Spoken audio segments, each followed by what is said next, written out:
Hi y'all, I'm trying to get this view together because I can't do it like this because it says it's locked.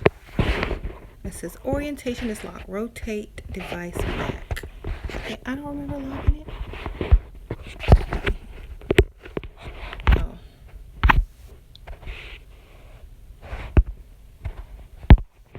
No, unlock it. I guess it's gonna have to be up like this today, y'all.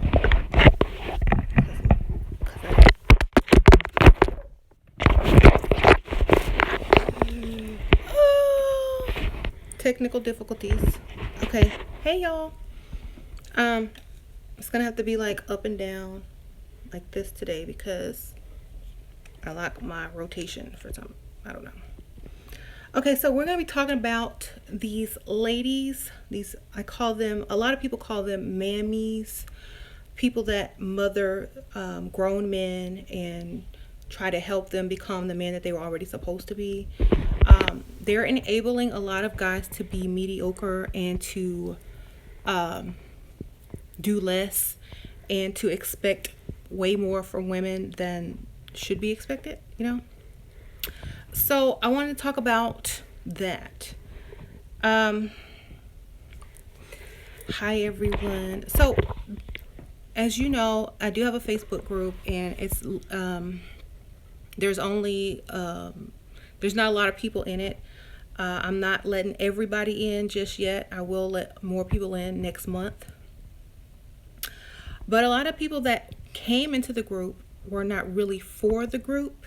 So I had to like regulate because they weren't of the same mindset as what the group was set up for, and there was like a lot of judgment in there, a lot of things like that, and I felt like I had to remove them because they were enablers and they were poverty mind enablers of mediocre men, and I did not want that vibration or frequency in my group. So I'm sorry if you were one of the people that got kicked out. It wasn't anything personal. It was the wrong vibration for the group. You know what I mean?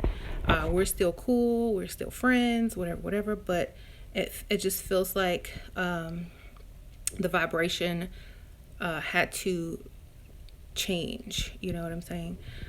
So no love lost. It's just you weren't ready for that, okay? The women in this group are basically, they don't take any crap from men. They're not going to give the benefit of the doubt. Either you come hard or you go home. You know what I'm saying? We don't make excuses for men in this group. Either you come correct or you go back home, okay? And a lot of these women were not ready for that. They were still stuck in the, oh, well, I'm gonna help them. Oh, we're gonna do this together. Oh, well, all I need is love. And oh, we're going to, blah, blah, blah, blah, blah. But those type of women are always in my inbox crying a couple months later because they gave everything to this man who didn't really want them. And they wasted a lot of time and energy and things like that on a guy who just wanted to use them for sex. And they got nothing out of it. They left. As some people say, all they left with was a wet butt and nothing in their hand, okay? So I feel like those type of women are not ready for the group, and maybe you need to keep watching the videos or have more life experiences so that you're, able to understand what a lot of the women in the group are trying to accomplish, okay? So I feel like a lot of the people snuck in the group just to see what was going on and be nosy and going back and posting stuff because, they think it's wrong to have high standards. And I feel like those women are always the ones that are single, don't have much to show, and don't even really have a man. And, if you're going to learn from somebody, you need to learn from somebody who has what you want, who has the lifestyle you want, the type of man you want, the type of family you want. You don't learn from single people that's broke and struggling with nothing to show but like, a Facebook meme. You don't have, you can't follow advice from someone who's not living the life that you want, okay? And I feel like that is a really good message because if you were going to go get advice on how to become successful, rich, on your own business, are you going to go and consult a bum under the bridge? Are you going to go ask the bum, hey bum, how do you get successful and rich? I just want to know, because I always hear you talking about money and asking, talking about money. So you must know something, right?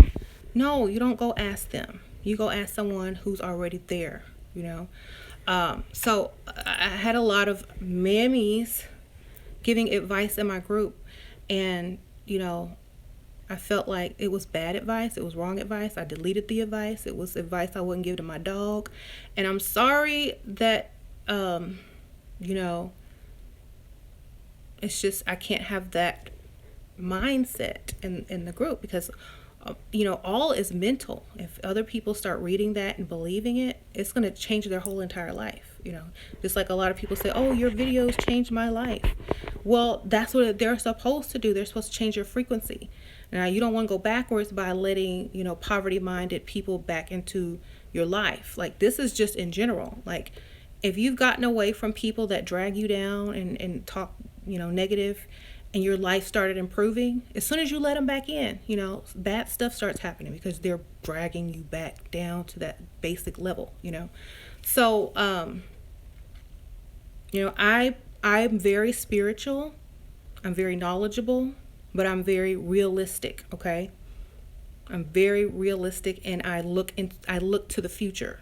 I don't, make decisions about how I feel at the present moment. I make decisions of where I want to be in 10 years. I make decisions based on that. Okay. I'm not going to marry somebody with potential, because there's no guarantee on that potential. I'm going to marry somebody who's already been there, done that, has what I need right now, so that I can invest into my future 10 years. You know what I'm saying? I don't need a man. I don't need a project. I can create those on my own. I don't want to fix or help someone build up something. I'm not a day laborer. Okay. If you're not already there, I don't need you on my team. That's like going out. If you were, a football coach, that's like going out and drafting someone who can't play ball, but they like ball. They plan on playing ball. They're getting pretty good at it. No, you go and hire somebody that is better than most people and hand them a couple $1 million to come work for you and your team. They're not still learning the rules. Okay. They know the rules. They know the game. They're great at it. People are, bribing them here and there to join their team. That's the kind of person you want. You don't want a fixer person. You don't want, let me teach you the rules. Let me teach you how to play. Let me teach you how to play this game of life, because you just don't know. It's okay. Then you're raising a son. You're raising a son, a grown son. So you can't do that. Okay. And I also feel like, a lot of women who make excuses for their men really wish they could be bragging about them, but since they can't, they have to defend them. They go on the defense. Now, if you have to go on the defense for your man all the time, that should be a red flag for you. Okay. That means everybody else sees what you see, or you're afraid they're going to know the truth about your man, that he's not doing what he's supposed to be doing. And you're going to have to make up stuff and make up excuses for him and say this and that, and but this and but that. People should want to be in your position when you talk about your man. People should want to say, oh, does he have a brother? Oh, you got a good one. Not, oh, really? Oh, okay. I understand. Like, basically, they just say, okay, I feel sorry for you. So, if you have to make excuses for your man, if you have to raise your man, and he wants you to contribute to him becoming his whole self, then, if you choose that path, that's your choice. And you can either learn from it and improve, or you can stay there and stick it out. There are people who would rather have true, love with a partner than have stability and, a future paved out for their kids, and nice house, nice cars. They would rather just have the in love feeling. But the sad thing about the in love feeling and that, butterflies, is that it doesn't last forever because it's not a permanent thing, because it's an emotion, and emotions are not permanent. The only things that are permanent are peace, because that's a state of mind, and joy or content, satisfaction. Okay, those are the only things that are permanent. Are you going to be always content with this person? Because if you're happy, happiness doesn't last. It's fleeting, just like anger doesn't last. Is this person always going to do right and make you happy? You base the decision to be with this person because of they make you happy. But what if they stop making you happy? Then what do you have to go on? So it's very important to make decisions based on logic, and if you can get along with the person, if y'all are good, you love them, you got some chemistry, great. That's also to be considered. But don't only base it on that. Like, oh, we're in love, we have a connection, he's my soulmate, he's broke, but I love him, I'll do whatever, I'll go prostitute myself on the street and bring him money, which a lot of y'all women end up doing. Don't think I don't know.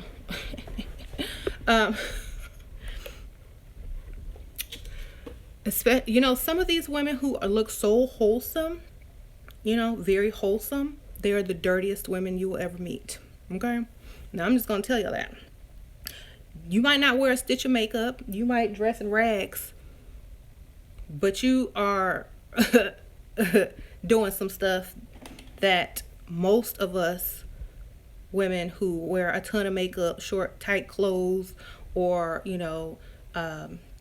only want rich men and only want to, do this or have successful men, y'all do way worse stuff than us. Okay? We don't even have to do that stuff most of the time.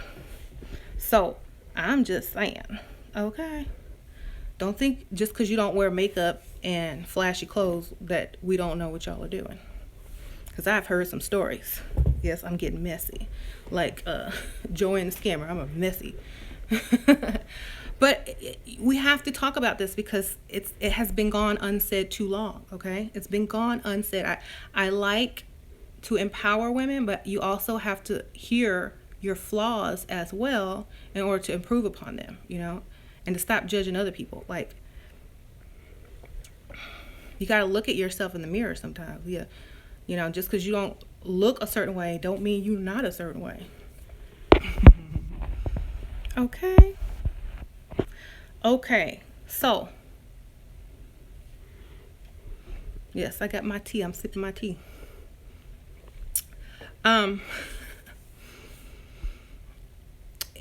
So if you are in a relationship and you're enabling your man to stay on a certain level and you want him to improve, you have to stop helping him. You got to abandon helping him. You got to say, look, I can't help you anymore. I'm just, I think it's time for you to get it on your own. Don't you want to see what you can do by yourself without help from me? Because as soon as you make it from my help, you're going to run off to the next woman and claim that you did this all by yourself. And most of that was from, the woman that they were with that pushed them up through, paid their car notes, paid all the stuff, paid for this and paid for that. When they finally get that good paying career, good paying job, and the little girl, eyeballing him and looking at him like he did all that by himself, because he ain't going to say, oh, well, my wife helped me. Because that doesn't make him feel like a man. So he's going to love that feeling of that little young thing over there thinking he's the man and he did this all by himself. And he's going to want to take credit for that. And he can't take credit for that if he's with you. So he's going to go and throw you to the curb and go over to the little young thing and say, yeah, baby, I'm the man. And she's going to be like, oh, yeah, you the man. And he's going to feel like a man. But they trick women into helping them climb to the top, contributing money so that they can be a man to someone else in the future. Okay, so don't get caught up in that. If you're paying for anything for your man, paying bills and stuff like that, and y'all are the same age, you better have a backup plan. Or you need to always keep him broke so that no one can be fooled. Okay, you gotta have the purse strings. If you're contributing, you need to be in charge of the money. Okay. So, Why don't mothers advise their sons to do better even when presented with proof? I think moms tend to baby and they're natural nurturers. They want to nurture their child. They don't see their grown son as a man. They see them still as a child. They want to nurture that child. They don't see him as a grown man, okay? So that's a lot of the reason why women allow their sons to get away with a lot of stuff, because they still see that little baby, okay? Men, like if they had a father, it would be very different, because a father sees a man for a man. You know, look, you grown, you getting old now, you need to contribute, you need to do this, you get off your butt, you're too lazy, you need to go get a job. They're not gonna be, oh, it's okay, baby, don't worry about it. What you want to eat? They're not gonna be like that. They're like, you need to get up. A man don't work, you don't eat, you know. He's gonna be saying all that kind of stuff. So the son, the guy is gonna be like, okay, well, all right, dad, you know. But the woman is going to let a lot of stuff slide because that's her baby, okay? That's why nurturers are not supposed to teach men how to be, you know, men. We're not supposed to do that. That's not our job, you know.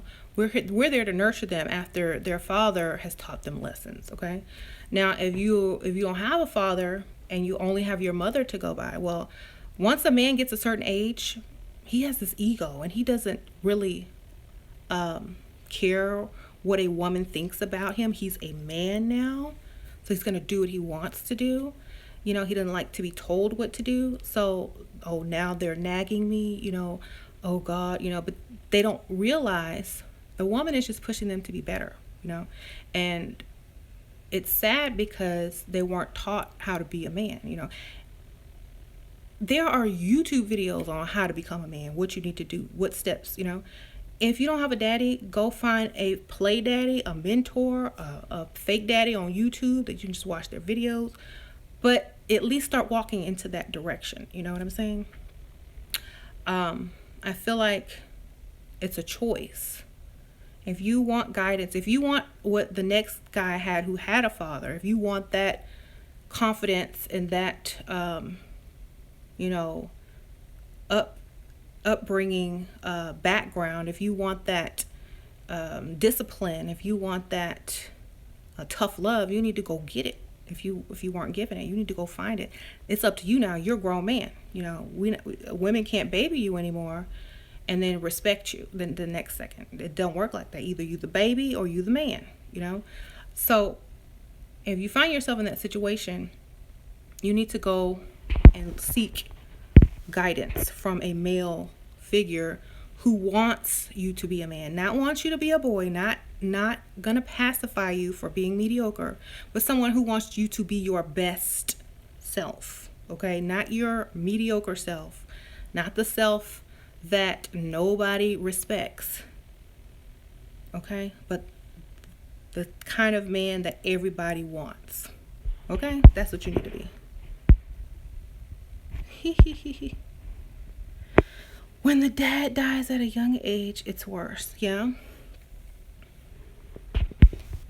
Okay, so. Oh, my microphone? I'm sorry, my thumb's on my microphone. My bad. I have to hold my phone because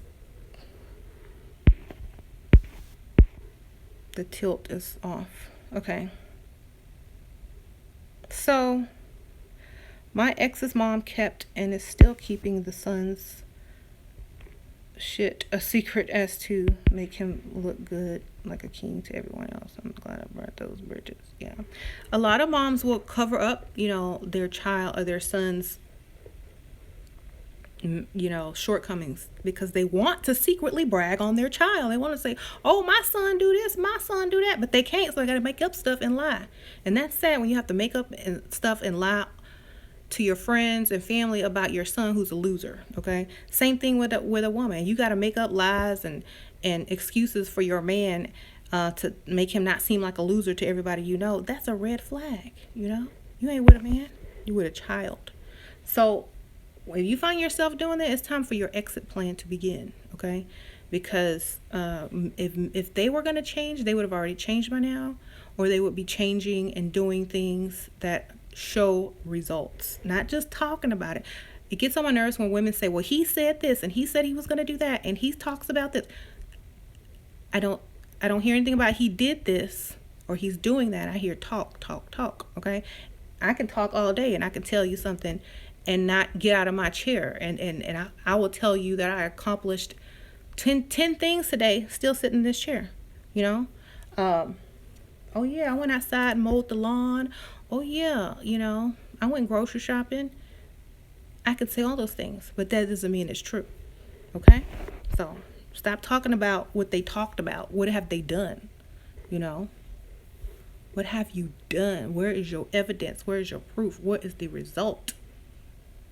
A squared plus B squared equals C squared, not question mark. Okay? So the title of the video, if you don't know what a mammy is, if you're just tuning in, it is a woman that enables a man to still stay a child, you know, instead of taking on the responsibility of being a man, you know. And I encounter these women a lot, and someone also asked me to address the pick-me's, which is like women who lower their standards on purpose to stand out, like online and Facebook or on YouTube in the comments, so that, you know, guys will inbox them. Oh, that's a good woman. She doesn't expect anything out of life. She'll do anything. She'll cook for me and clean for me and lift me up higher and make, you know, and ride or die with me. Oh yes, that's the one I want for now, because, you know, when I get to where I'm going, I don't need her anymore. But they're the pick-me chicks. They're like, I'm so desperate for a man.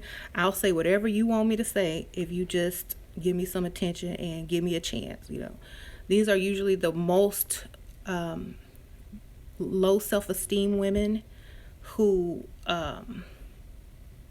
feel like this is the only way they can get attention and not have to put in too much effort as far as how they look, you know, what they expect out of a person, or you know, they might have about 20 kids or 10 kids that they can't get a good date with, so they just become a mammy to another grown child. Okay, so y'all got to think about that. You know, men, especially if you see these women who are saying, oh, I'll do this for you, I'll do that, I'm not that kind of woman. Not all women are like that. Speak for yourself. You know, that's the one you probably don't really even want, but that's the one you'll use up until you can get somebody else with high standards.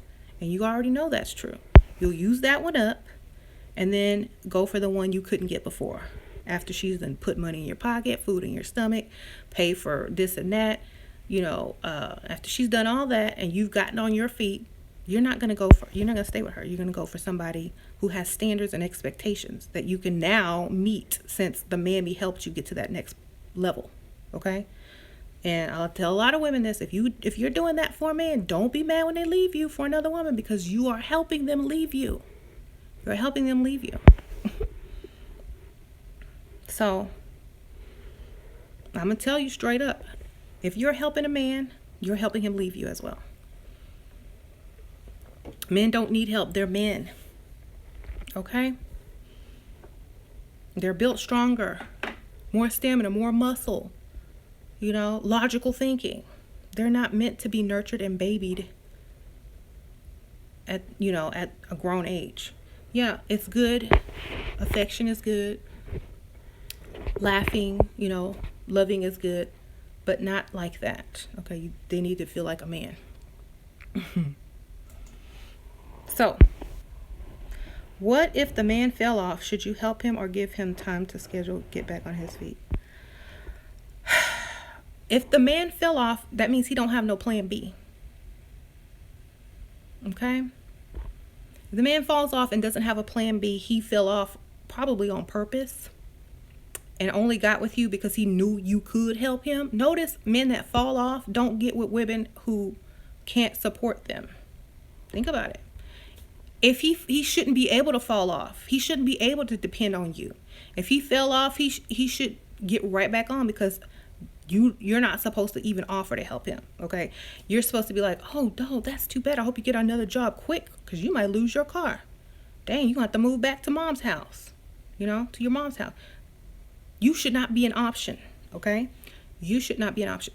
If you had a child and they're barely making it, and they get some boyfriend, and the boyfriend loses the job. Now, do you want your daughter working 2-3 jobs to hold on, hold on to this man because he fell off? You're not gonna want that for your child. You're gonna be like, well, he need to get back on, and when he gets back on, he need to give you a call. Okay. But I would be like, well, it seems like you need to get yourself in order. So this is probably a good time for us to, take a little break. Basically, no, I'm not gonna help you. What if he's incarcerated? Well, I would not date anyone incarcerated unless they went to prison on my behalf to save me from being incarcerated. Otherwise, I'm not dating you. Okay. Unless he took the fall. Okay. I'm trying to read some more questions.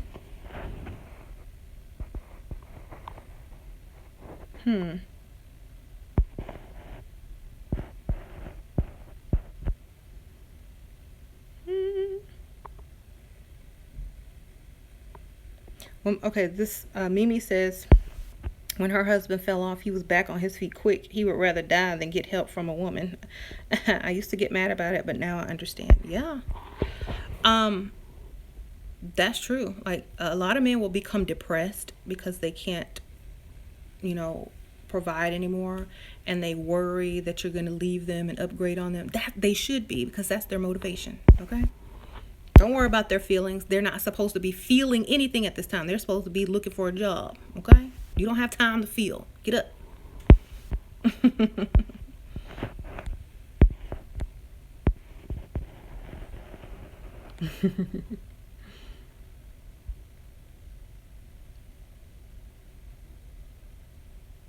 Okay, says some men will lie just to get a damn number, and that's insulting. Yeah, a lot of guys will lie. Like, I don't trust 80% of what comes out of a man's mouth unless he has nothing to lose or gain. You know what I'm saying? If he's just giving straight up information to teach,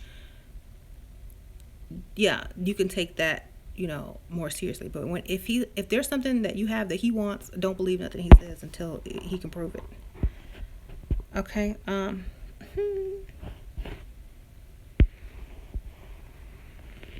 there'll be some guys who aren't afraid to ask women for something. They'll just be waiting and sulking, like waiting on the woman to ask if they need something, and then they have their list ready.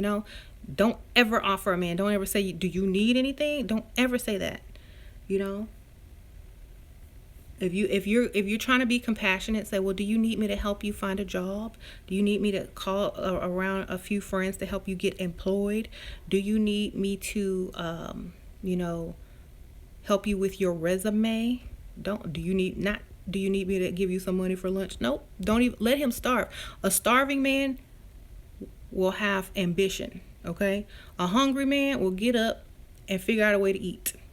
A full man will take a nap. Okay? Don't feed a broke man. Don't feed an unemployed man. Don't help them, because if you help them, you're enabling them to stay there even longer. You just feel sorry for them and wish them luck. Okay? Ooh, some people, I'm going to pray for you. Ooh, I'm going to light a candle for you. Basically, I ain't going to do nothing for you. Okay? But wish you the best. I'll be manifesting. I'll be manifesting for you. You can do it. Be a cheerleader, not a donator. Okay? Yup.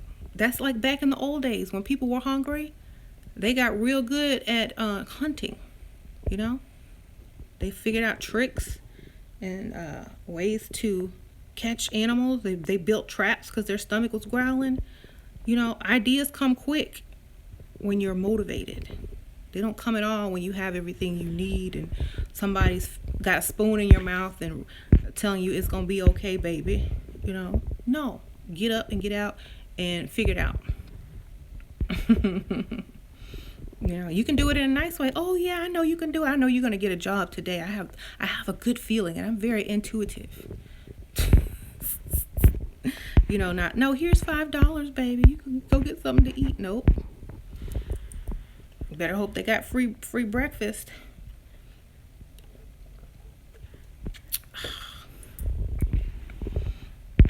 I remember like 5 years ago, I think I did a video on how to eat free, how to eat free for a whole day. This was like years ago, because before, like while I was in school and stuff like that, and working, and I had to pay like bills and stuff, I knew how to survive. You know, I didn't get a lot of help. I knew how to survive by, you know, tricks and things like that. So, you know, before I was dating anybody, I knew how to eat for free. I knew where to get free stuff from. And because I did the research, you know, there's no excuse for somebody to have their hand out, you know, to a woman. If I didn't have my hand out to a man, you know. Right? How, Sway? How? Okay, you want me to tell you one place where you can get free food? Okay, I'm going to tell you one place you can get free food. Okay, so if you go to any hotel or like cheap hotel, like Embassy Suites or something, in the morning time, they got that free continental breakfast. If you go to any hotel that's having like some type of business networking, blah, blah, blah, blah, blah, it's usually free, and they always have wine and like snacks and stuff. If you go to an art gallery or an art exhibit, they always got free wine, because they want you to get drunk and buy the paintings. So you just dress nice and go get your drink on for free, and then you go to the club.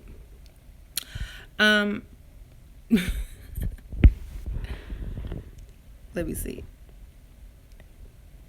If you have an old McDonald's bag or a restaurant, drive-through restaurant, and it's like rush hour lunch, you can get in line and have your bag and say, y'all forgot to put fries in there. Y'all forgot to put a extra, you know, blah, blah, blah in there. And I'm late for work. I only have 30 minutes. They're not going to sit there and hold up that line and argue with you. They just going to throw it in the bag. Okay.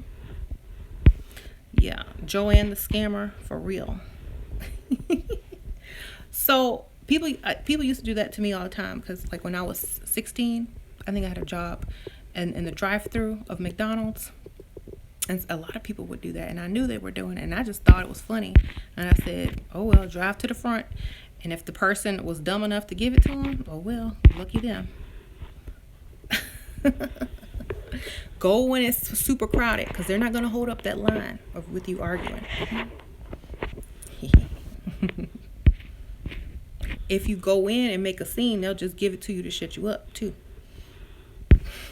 And plus, you can get your acting skills, you know, up to par, so that when you meet someone and you have to lie to their face about your true intentions, they believe you.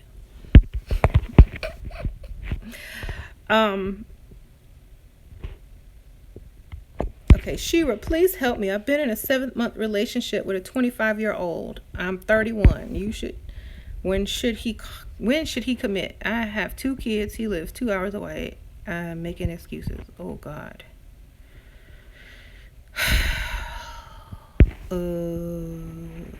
Okay, I don't know, because your name says Kyle Williams. So is this okay? Okay, so are you Kyle? Are you a male? Is this a gay relationship, or is this Kylie?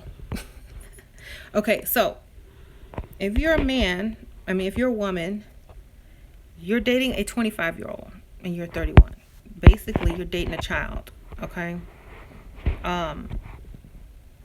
Men are 10 years behind women, so he's like 15 years old in his mind. So what 15-year-old do you know that wants to get married? Okay, you got to go find an older man that lives close to you, that can buy you things and pay your bill. Okay. It will be easy. Anyone can do it. I promise. Okay. Go dump him. Go get an old man that has money that lives in your town. And if you're, if you don't like older guys, get someone at least your own age. You know what I mean? That has something going for themselves. That can help you, that can assist you, that can make your life better instead of worse. If your partner is not making your life better, then you dump them. Okay?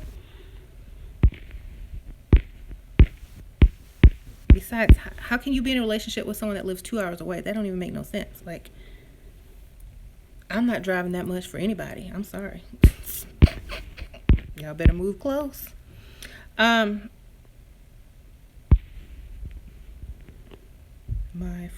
My friend is in a relationship with a 23-year-old guy who just dropped out of college. She already graduated. His dream is to do music, and he doesn't have a job. What would you do? Wait, how old is she? 23.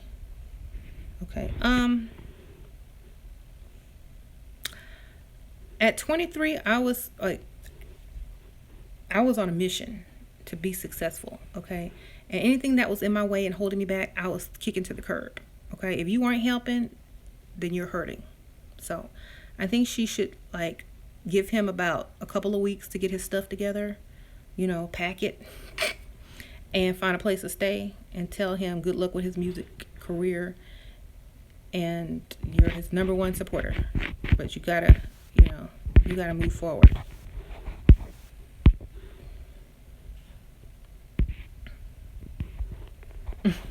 These comments are hilarious. I'm sorry, my hand's probably by the mic again. Okay. Someone says I'm a snake, don't listen to me. I feel like you probably want to take advantage of someone, don't you? And you don't want me to give away all y'all secrets.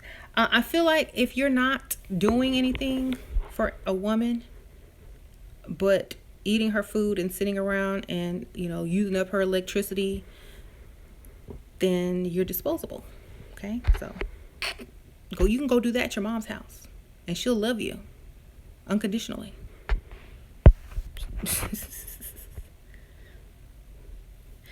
If I was a man and I didn't have, myself together, and I wouldn't even date. I would be too embarrassed to date. I'd be like, I can't date. She's going to talk about me. I can't even afford the buffet. Oh, no.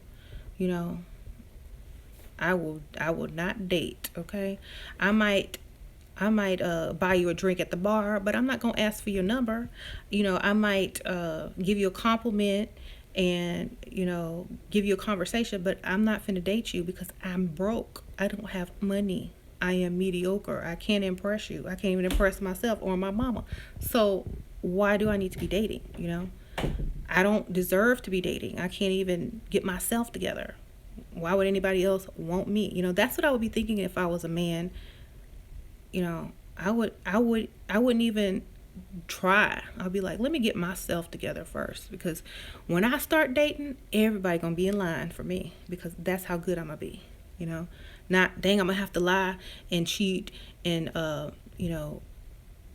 pretend I'm this and that because nobody really wants me the way I am. I'm gonna be like, oh yeah, and I'm gonna have a line around the corner, and I'm gonna get to pick who I want. That would be my ego as a man. That's the kind of man I want to be. I'm like, yeah, I'm gonna have my pick, my choose. Today I want her. Yes. Okay. This is the kind of woman I like. Yes, that's her. Now I know she requires a lot, so I can't come, halfway. I need to come all the way. I don't need to have anything for her to say no to. I know I look good. I smell good. I got a good career. I got money. I got cars. The only way she would say no is if she was already married or had somebody better than me. Only 2 reasons. So my chances of rejection are very slim. That's the kind of man I would be. The kind of men that are out there today is, I'm gonna lie to her and get what I want from her, and then she gonna be mad, and by that time I'll be gone anyway and back to my mom's house. I ain't doing all that. That's silly. Uh, and then it makes you look like you can't even, impress women. And that makes you mad at yourself. And then it makes you hate women because they laugh at you behind your back. And in your face nowadays, they'll laugh at you right in your face nowadays. Just laugh. Oh my God, look. He thinks he can really talk to me. I have seen women reject men so bad. I wish they had Snapchat back then. So I was in the club when I was younger, and this dusty dude walked up to this girl, and she was like really pretty, and he was like, "Say, girl, you need to get to know me. It's not all about the money, and it's not all about that. I got heart, blah blah blah. I would die for you. I would kill for you, blah blah blah blah blah." And everybody's just looking at him like, "What the heck?" And she was like, "Well, I don't need anybody to kill for me or die for me, but I do need somebody to pay for my bills. Can you do that?" And he was just looking around like, "Well, no, baby, you look like you got a good job on your own. You don't need nobody help. You independent." And she was like, "I am independent, but if I'm going to get with anybody or any man, he's got to be able to take care of me." So then he, of course, cussed her out, as they all do, and walked away with his tail tucked between his legs. But these women are getting bold these days. They're just going to tell you straight up, "I'm sorry, you can't do nothing for me." And, most of the guys now, they're not even going to really do anything because they so wimpy. They're like, "Okay, whatever, I'll just go trick someone else."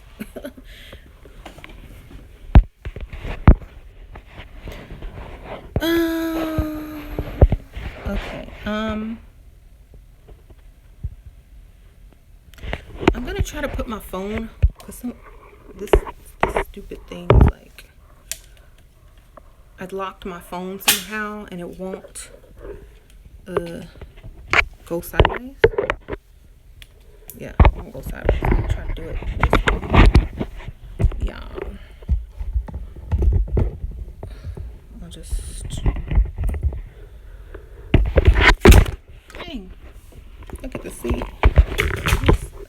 It's not gonna work, sorry. Let me see something. Okay.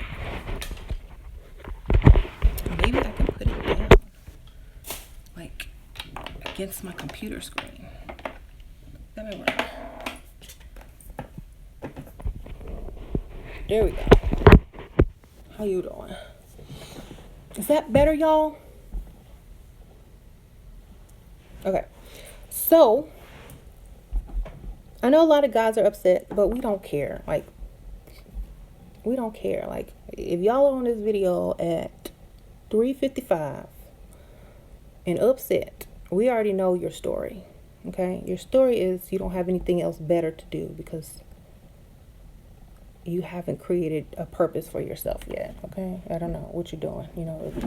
Your mom's probably about to get home from work and yell at you for not thawing out the dinner for tonight. So y'all better go take it out the freezer and stick it in y'all sink, because y'all know she get mad when y'all forget to do that. When she calls you on the phone she pays for and tell you to take the chicken out the fridge or the freezer and put it in the sink, she gonna cuss you out when you get home. So go ahead and go do it right now, okay?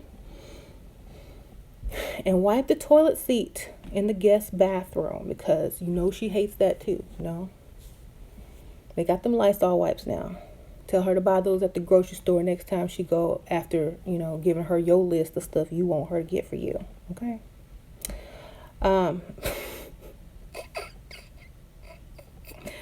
When she gets home, she got to take over the TV. So then you got to go, get online and troll some more. So if you have some shows to catch up on, that's what you should be doing right now. Okay. That's what I'd be doing if I were you. I'd be trying to catch up on all the shows. Well, you might not have missed no shows because you always home. Never mind. Okay. Grown men, if you are on this video and you are mad, I repeat, we don't care. We hope that you're mad, You should be mad. I would be mad if I had to sit and listen to women complain about, men all day too, But a lot of men watch these videos to make themselves feel good about not having a woman or not wanting to get into a relationship, because they say, ooh, she's very materialistic. Ooh, she hates men. She just wants them for their money. Ooh. And it makes them feel okay with being mediocre, because, oh, it's okay to be mediocre because these women out here aren't about anything anyway, so I don't need to do anything to impress them. You come here for therapy. You come here to make yourself feel like you're not supposed to be doing better and that it's okay to be where you are. And if that's how you get your free therapy, that's good with me. I don't care. But the truth will always be the truth, okay? You might not like me because I'm saying these things. It might help you to not feel depressed in your current state of mediocrity, living with your mama. But it still makes you less than a man, no matter how you look at it. You might feel good about being single and not having to be in a relationship with any responsibilities because you don't want someone who expects things from you. And that's fine. It's kind of like a pacifier, like, here, take this instead of really wanting anything for your life. Take this and know that you're better off without it. It's kind of like watching a bunch of plane accidents and, on YouTube and saying, see, that's why I don't fly. See all that stuff that happens? When really, there are more car accidents on the road every day from driving than there are ever plane accidents, So if you're one of those type of people that are here because you're trying to justify your mediocrity by pointing the fingers at women who have expectations, that's great. I'm glad I can be your free therapist. I have a purpose. Okay. Like, you have women that do this on men's videos, You have women that do this on men's videos. Okay. You'll have a man talking about how these type of women need to do this, and that, blah, blah, blah, blah, blah. And those type of women will be the ones on the video commenting, don't, blah, blah, blah, blah, because they want to feel happy in their current state of, wherever they are at that time. They want to feel good about themselves being this ratchet thing, So they will go and find men and troll on their videos and say all kind of things to make themselves feel better inside so they can sleep at night and wake up and be ratchet all over again. Okay. I would do the same thing. I feel like it's therapy.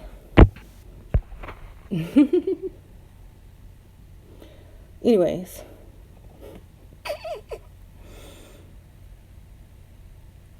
because there's no reason a man would be looking for this video. He would not search in the search bar on YouTube, Mammies. Let me type M-A-M-A. They won't be searching that. They probably go in the live feeds and say, oh, let me see these titles. Which one makes me feel good about myself? And they'll pick that one. Who can I troll on to feel good about myself about? Yes, this person here. Dang, I live with my mom and I'm really upset about women won't date me. So let me go find a video about women talking bad about mediocre men. Oh, there's one. Raven. What's her name? I can't pronounce it. Click. I know that's why y'all here.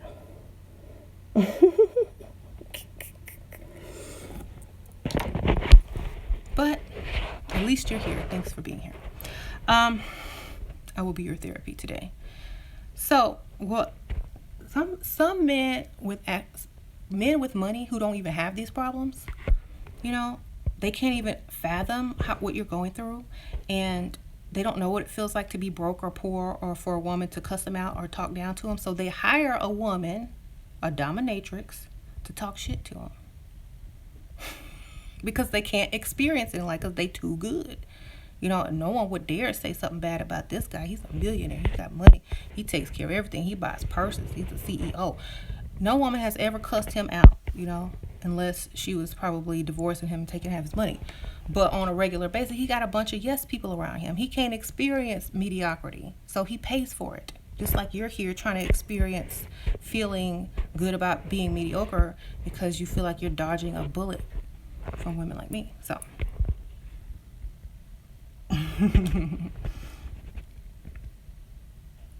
I feel like men who have to pay to be cussed out and dominated, you know, they want to release their power and their wealth and feel like, you know, the mediocre guy, and y'all want to feel rich, you know. Mediocre guys want to feel what it feels like to be rich, and rich guys want to feel like what it feels like to be mediocre, you know. Maybe y'all should get together and trade stories, and he can teach you how to get money, and you can teach him how, you know, you can share your stories with him about how, you know, your mom cusses you out every day for not thawing out the meat. That might be one of his new fantasies. I don't know.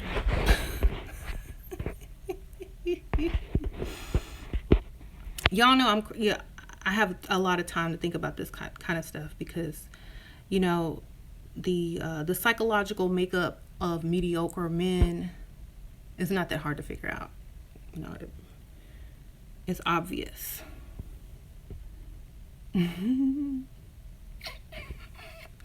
Or, you know, when you borrow your mom's car and she tell you, better put some gas in there before you bring it back. And don't be driving them ugly girls around in my car.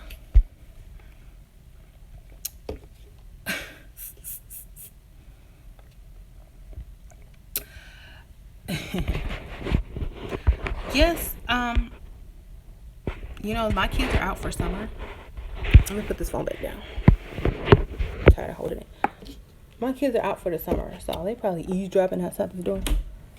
Yep. Hi, Sasha. How are you? Sweet baby. All right. What are you doing? What's up? Do you need something?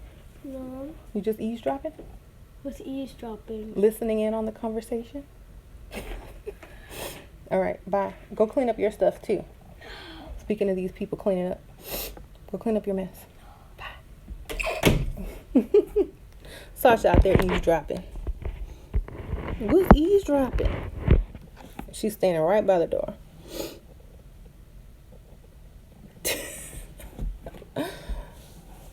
Anyways, I could hear her breathing. Like, So, you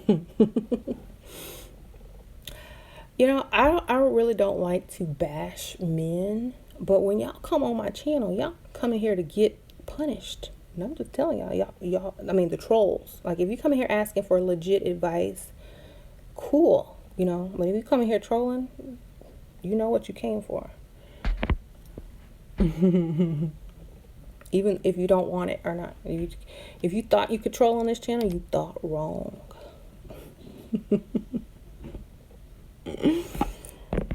It's kind of hard to read the comments. I'm gonna put on my spectacles. Here we go. Yes, I can see clearly. So, if, you know, if you're in love and you're in a relationship with somebody mediocre and you feel like, oh, if I break up with him, I'll be a bad person. He'll just think I'm a materialistic person and I'll feel bad for dumping him because of, you know, because he can't do anything better. Well, think about this. How bad are you going to feel after you wasted more years with him? Your youth, you know, your best looking self, because you're only going to get older. And you're just wasting time. Time you can't get back. Money you can get, you know, another man you can get, but time you can't get it back, you know. So if you're sitting there thinking about how he's going to think of you after you leave him, who cares? You gone, you know. And women, like, if you have a son that you're raising alone, give him responsibility and don't let up. Treat him worse than you would treat a daughter. Treat him like a man would treat him. Treat him like oh, you have, and that's a lot of times when the boys will start rebelling against the woman because they don't think that you're supposed to be telling them what to do because they're a man. You know what I'm saying? So this is where you have to tell them, look, I am not a man, I am doing the man's job because your daddy is not here, okay? I don't like telling men, call him a man. I don't like telling men what to do. I want them to already automatically do it. If you don't want to hear me telling you what to do, you know what to do.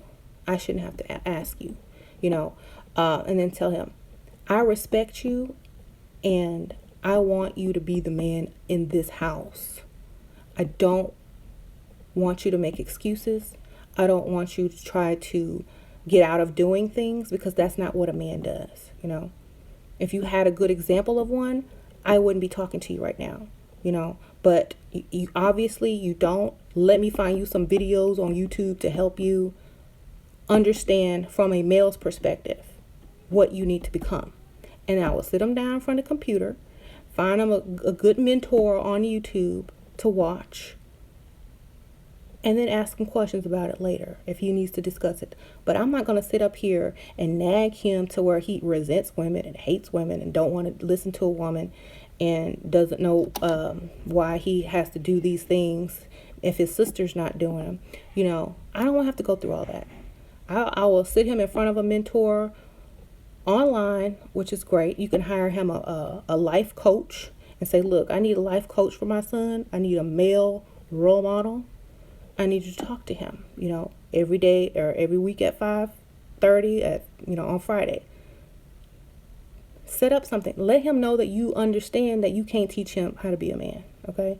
If he thinks that, he's going to resent you. He's going to be like, you don't know nothing about me and a man. You're just a woman. You don't know any better, okay? Blah, blah, blah, blah. He's not going to respect you. So you need to go find somebody for him to respect. Right? And don't bring around your little boyfriends who ain't about nothing to try to teach him. Because as soon as they disappear, he's going to realize, look, dang, she can't even keep a man. Why do I want to be a man?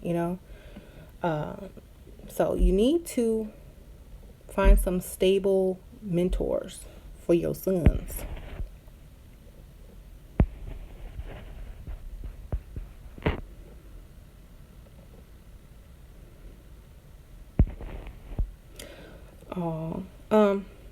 Like every day on the way to school, my kids get a lesson, whether they want it or not. They'll start singing when they get bored, but I tell them to shut up. I'm like, they get a daily lesson of life. You turned me into a gold digger and a woman with super high standards. You should be proud of yourself. Much love.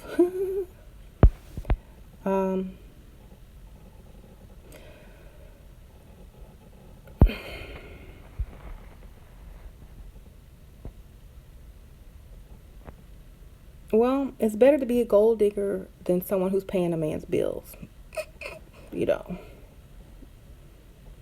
So, and gold digger, who created the term, gold digger for women? A gold digger is someone who, is out for the money and, usually going after some rich old dude and robbing his pockets, but he's willingly paying. So how is that wrong? If he's willingly giving her the money, it's like, here you go. It's no different than starting a GoFundMe with a nice outfit on. If your relative dies and you all up on Facebook talking about GoFundMe and you have a problem with gold diggers, well, that's being a hypocrite.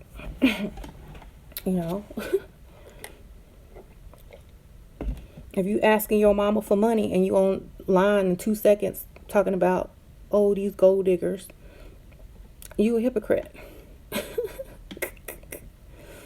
If you asking for a payday loan and you come on here talking about these gold diggers, you a hypocrite. Let me get this payday loan. And when payday come, who gets your check? You don't. At least with the gold digger, she'll let you keep some of your check. Okay. I'm live. So, guys, if you're in a relationship, if there's guys on here besides the trolls, if you're in a relationship and your woman is enabling you, don't let her enable you anymore. It's only going to keep you at a lower level for a longer time. You know, sometimes say no. Well, most of the time, just say no. I got it. I'll figure it out. I will figure it out. You know, oh, baby, you need some gas money. You need to eat lunch today. Nope, I'm going to figure it out.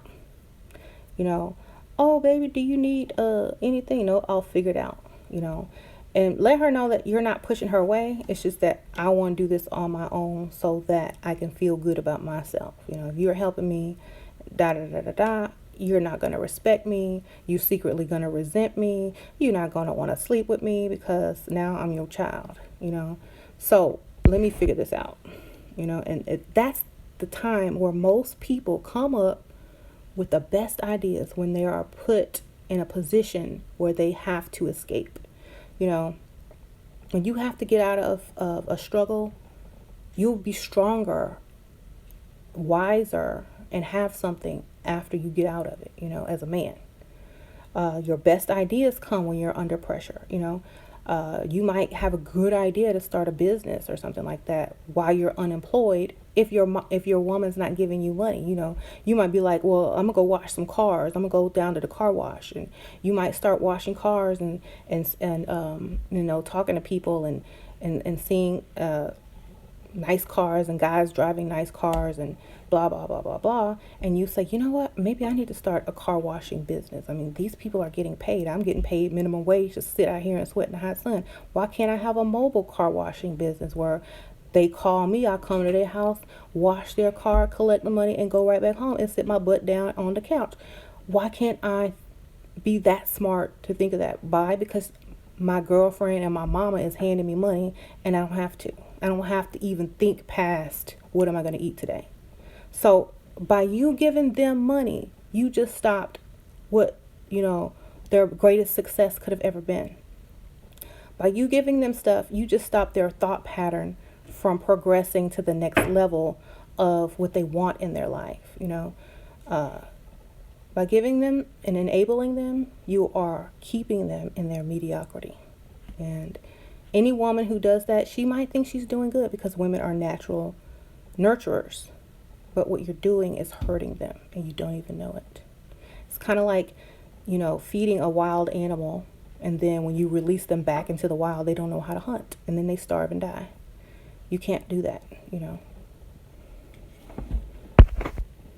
Okay. Right? Look, you men, you don't have no excuse to be broke. Go online, order spray car wash, mobile car wash solution, and some squeegees. Go get some squeezes at the dollar store. Get you some cards made at Office Depot or Vistaprint online. Get you you need to look successful, though. You can't look like you're going to steal stuff out of people's cars. So get you a nice pair of sunglasses. Get your hair cut real good and nice. Look good, you know. Put some cologne on. Have a uniform. Don't just be dressed in your street clothes. Have a uniform with your name on it so you look professional, you know. And go and hand out your cards. And, you know, in the parking lots of the clubs at night. You know, that's where you're going to be anyway. Go hand out your cards, you know, to businesses, parking garages. You know, can I work in a parking garage today? You know, the people that valet park, if they pay $10 extra, they can get a wash. You can come home with about $300, $400, okay? In your own business. And you don't have to report to anybody. You don't have to work for nobody. You don't have to ask your mama for money, you know. If I could think of this idea in 2 seconds, you know, you have no excuse. And if you don't like washing cars, you can do something else, you know. Anything else, it doesn't even matter. Figure it out. That's what free time and pressure of being broke is about. I think, okay, I met this guy a long time ago. I didn't even know who he was back then. But it's the guy from Shark Tank, Damon. And he wrote a book, The Power of Broke. The Power of Being Broke, or something like that.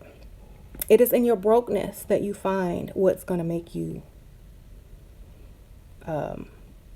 get to that next level.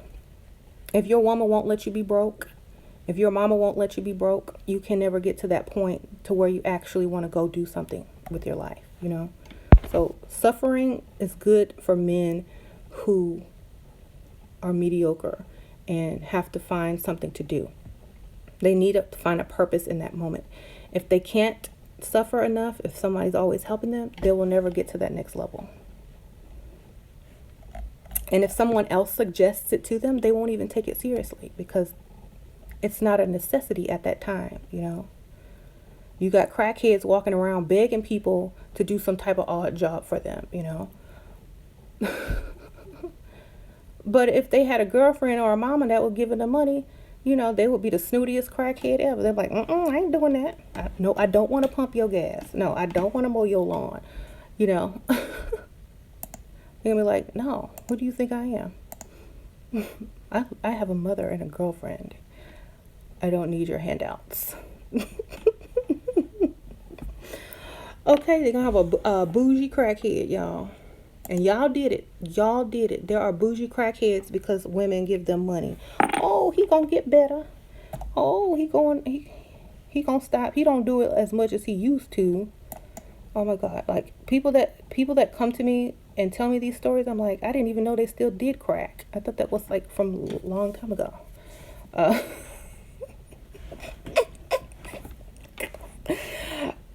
You'd be surprised of the stuff that I hear. I'm like, I didn't know they even did that no more. Is that still a thing? But it is. And there are bougie crackheads. They even have some on YouTube. I think one got famous. What's her name? It was a lady. Do y'all remember her? See? Even a crackhead got their own YouTube channel and figured out how to get paid, okay? If a crackhead can get paid, you have zero excuses. If you're a grown man and a crackhead is making more annually than you have a problem, okay? That's all I'm going to say. You got a problem. So, I think the troll left. Okay, I can stop talking about this. Okay. Girl, I read him off. Oh, his feelings was hurt.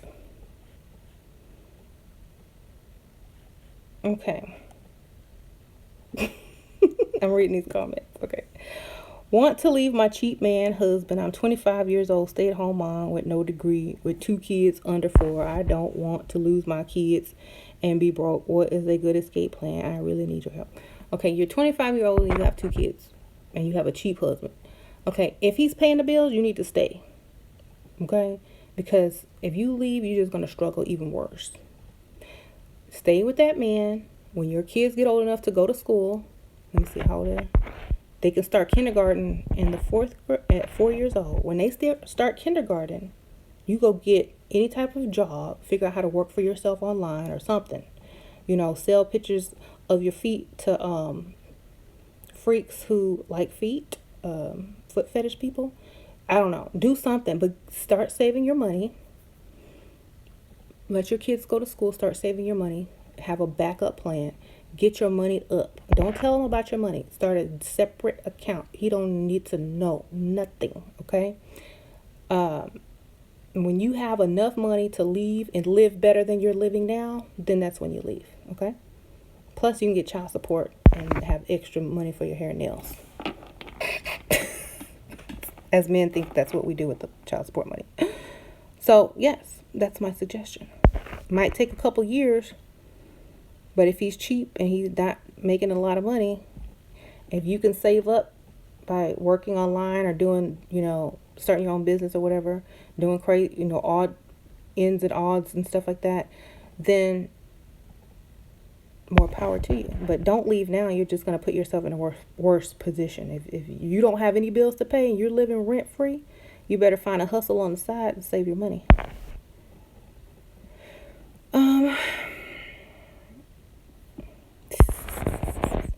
Okay, I'm trying to read some of these. I got like 10 side hustles. I'm going to start charging people. It's going to be sidehustle.com. You pay me $5 and I'll give you a good side hustle. See, that's a side hustle right there. I just gave you a free one. Sidehustle.com. Somebody needs to patent that.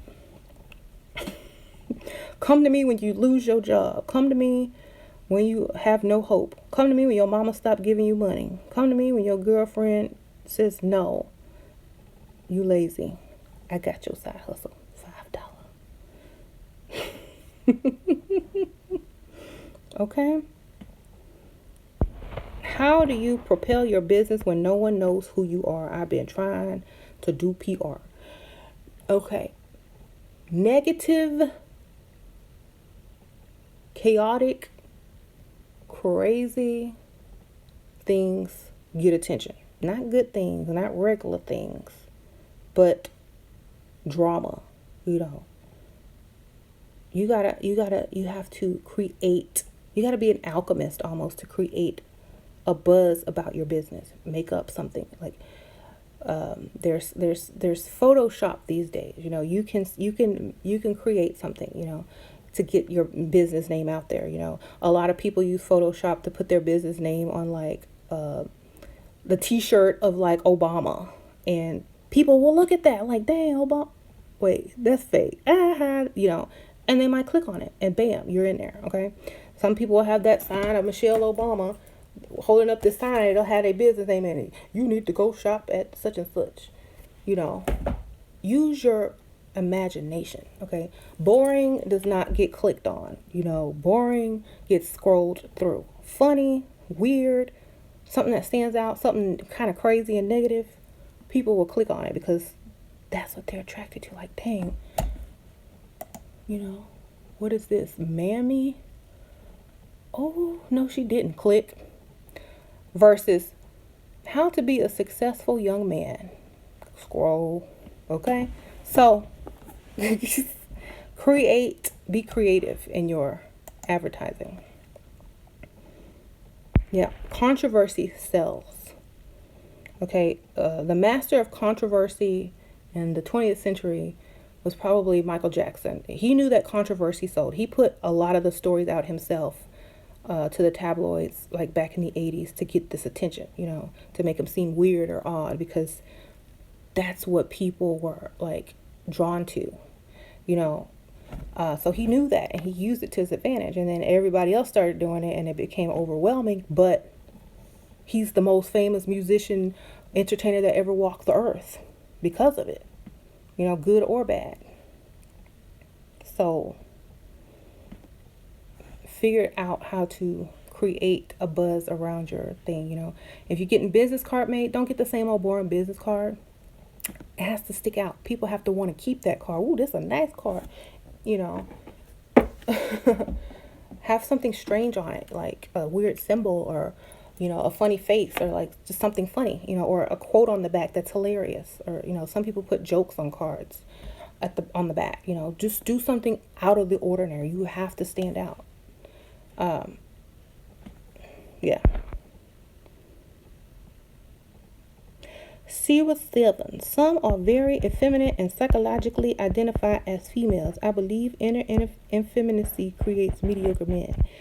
Well, if you're raised by a woman and that's all you have as your, example, you're gonna adopt her traits. You're gonna adopt her mannerisms. You're gonna adopt her beliefs, and her beliefs become your beliefs. As a man. Not talking to you, but her beliefs become the man beliefs, and they don't have anybody else to relate to, so they have to relate to the female. And that's true. That's why I say get a mentor. Okay.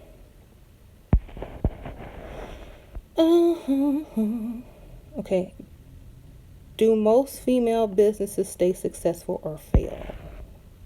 I don't think it matters if you're male or female. I think if you have a target audience and you have something that they want, you're going to succeed, if you can present it in a way to everybody, if you can present something that's in demand, if you can constantly change and improve and not stay stagnant in the way that you advertise, do business, adding new services and products, you will never fail, because, if you're afraid to step outside of your boundaries, if you're afraid to advertise on, social media, if you're afraid to go out and talk to people that look different than you and advertise yourself, if you're afraid to speak in public and, take on a more professional persona, of course you can fail. But if you're going to do everything it takes to succeed, you will succeed.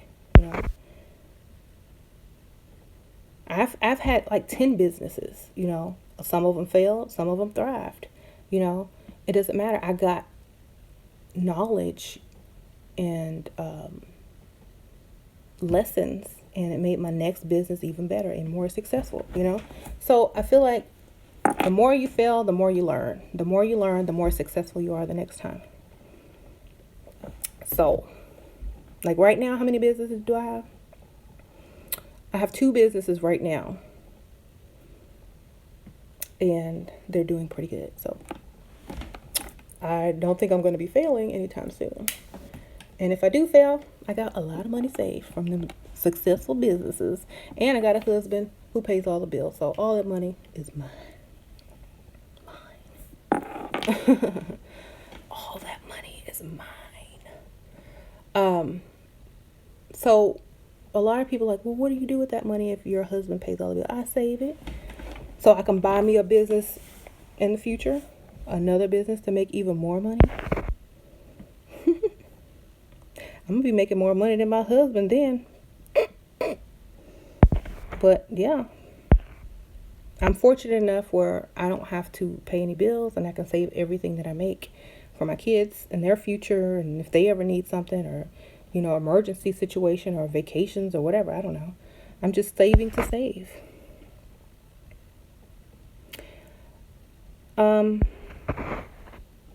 I have seen televangelists, those preachers on TV, sell a packet of water for $9. Talking about some holy blessed water, okay? I know they make more money than me. So I was watching that last night, that infomercial. And I was like, you know what? Nobody should be broke in this day and age. No one.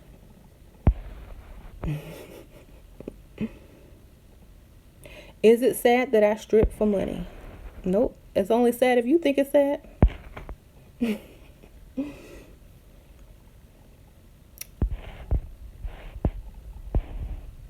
Okay, someone asked, what about if I'm selling chokers? Does your advice still apply? Like necklaces? Okay, well, not everybody likes chokers. So you have a product that only appeals to a few people. Men can't wear chokers, only women. Only women with nice necks, can wear chokers, So you've narrowed down your customers and your client base. You got to sell something else on the side, like something else. You got to diversify. That's what they call it. Shira, I've ignored men all my life and I'm still not married. Can I approach attractive men I live now and not seem desperate and have them take me seriously? I don't want to waste time this summer. If you're going to approach men, they're going to think you're desperate. The best way is to go online and throw out some bait, and hopefully they'll approach you, or to smile and give them eye contact and wait for them to approach you in person. Don't ever approach a man. Okay. That's like, he's going to say, well, you came up to me. I didn't really want you. You the one was all in my face. Don't ever approach a man. If they don't come for you, they don't want you. That's just my opinion. Okay, I never had to approach a guy. Like, I didn't even approach the celebrities that I met. You know, they came to me. I know that's very conceited, but they did. Okay, I want to start selling jewelry, but I don't know. I don't want to make it suggestions. A drop ship company. Look up Google drop ship company.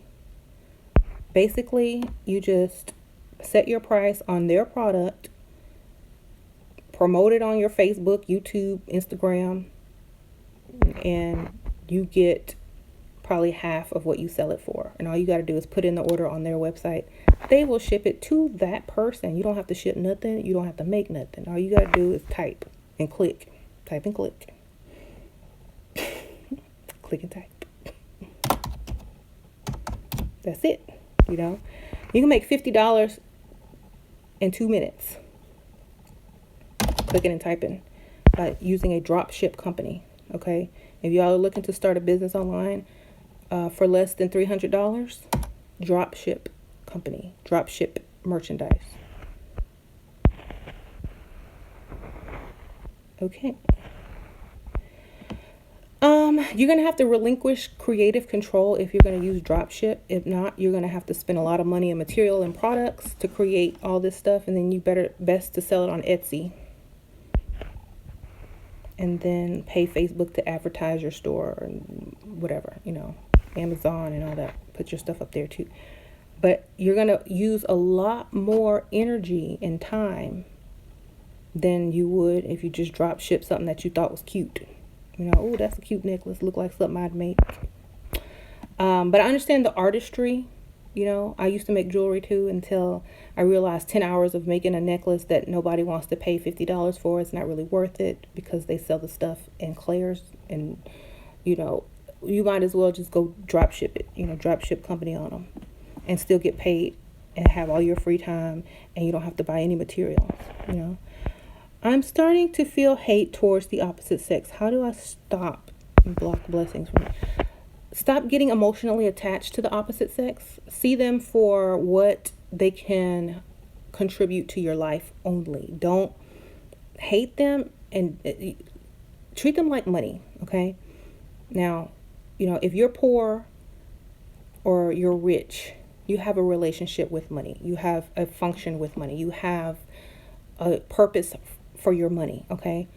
People are, you know, of the opposite sex, like relationships or friends or anything, they all have a purpose in your life. Okay, so you would say, okay, this person is for this purpose. Not this person is going to do everything to make me happy in this world and they're my soulmate and they're the answer to all my prayers come true. No, this person is for this purpose. Okay? Don't emotionally attach to them as your everything. Because as soon as they take that away, then you have nothing. Okay? So, basically, okay, what is a husband for? Okay? What is a husband for? What is his role? He's not to be your everything. He's not to make you happy. That's inside you. You should already be happy.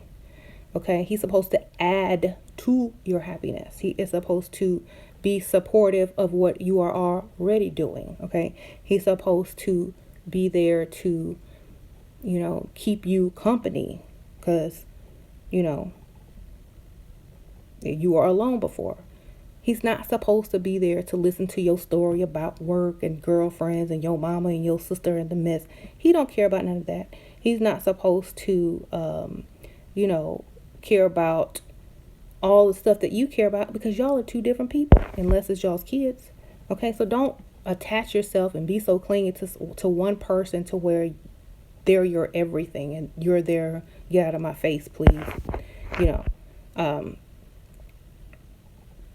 give your man 3 purposes and only go to him for those 3 purposes unless he comes to you and stuff like that. That's my advice. You know, I don't go to my husband with every little thing that I need to talk about. I'll go to my kids, my mama, my sister, my brother, and then I'll go to him for certain things. I don't go to him for everything because that is exhausting. Okay? Y'all need to stop trying to these people. Guys do the same thing to women, you know. Back up, you know, let them breathe.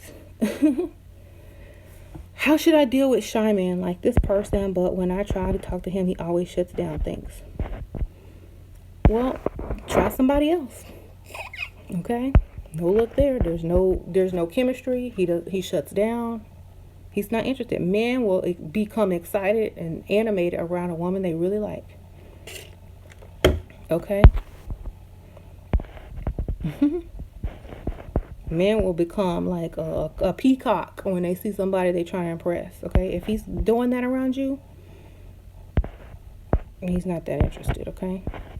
And if he is, he's afraid that by telling you, the truth about himself, you ain't gonna like him anyway because he's not where he's supposed to be in life. Or maybe he's hiding something. Okay. Let's see. If you're talking about money, food, sex, daycare, yep. That's the only thing, Look, the bill's paid? Okay. You hungry? Okay.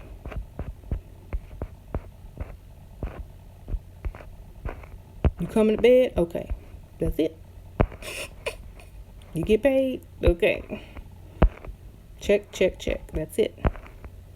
If I need to talk about some long drawn out drama, I'll call somebody who's messy. My messy person. That's who I talk to them about. Okay? Don't talk to your man about everything. He's gonna get bored of you and be like, I need to find something else to do. Or someone new.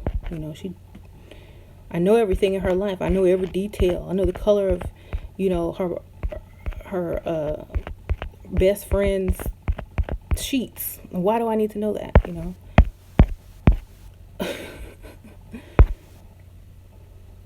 Okay, so how can I enhance my feminine qualities and be approachable to men? They look and seem interested but don't approach. Smile, mirror their actions, and give eye contact. It's like, give them eye contact. Make sure that they know that they seen you see them in their eye, and give them a smile. Like, it's okay to come over, okay? But don't approach. If they don't come over, they don't want to. Okay? I'm like, oh well, you missing out.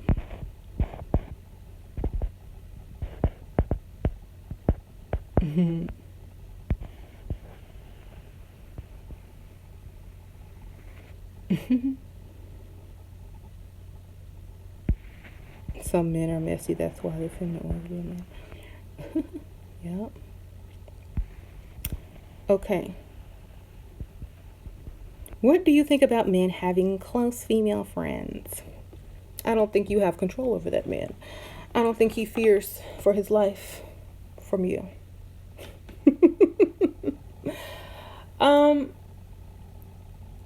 If my husband had a close female friend, I would sure have a close male friend. I'll tell you that.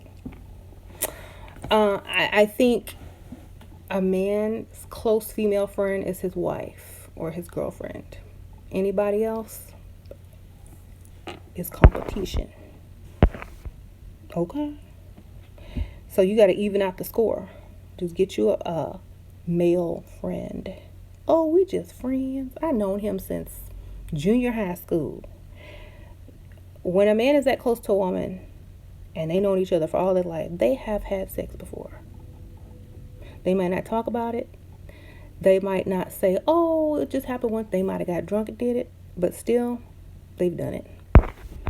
And they probably going to do it again when you or their boyfriend makes them mad, or vice versa. So, if you like, that situation, then, some women will put up with it just to keep a man. And the man will go crazy. Oh, I can't have a friend. I've been knowing her for years and da da da da. And then, they make you feel bad about being jealous and stuff like that. I'm like, you know what? I don't care if you've been friends with somebody for 5 years. Do you want to be friends with me tomorrow? Do you want to be, do you want to know me tomorrow? Because, when I leave, she's still going to be there. Which one is going to go first is what I'm asking. Is it her or is it me? Because I have no problem moving on, I would you got to call people's bluff. Look, you delete, block, tell her, look, it's been great. No, I'll text you on holidays, and best of luck.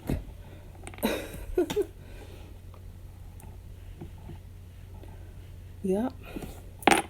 Unless this lady is old or really ugly, like super ugly, and it don't even matter. And even the super ugly ones, they'll still give it up.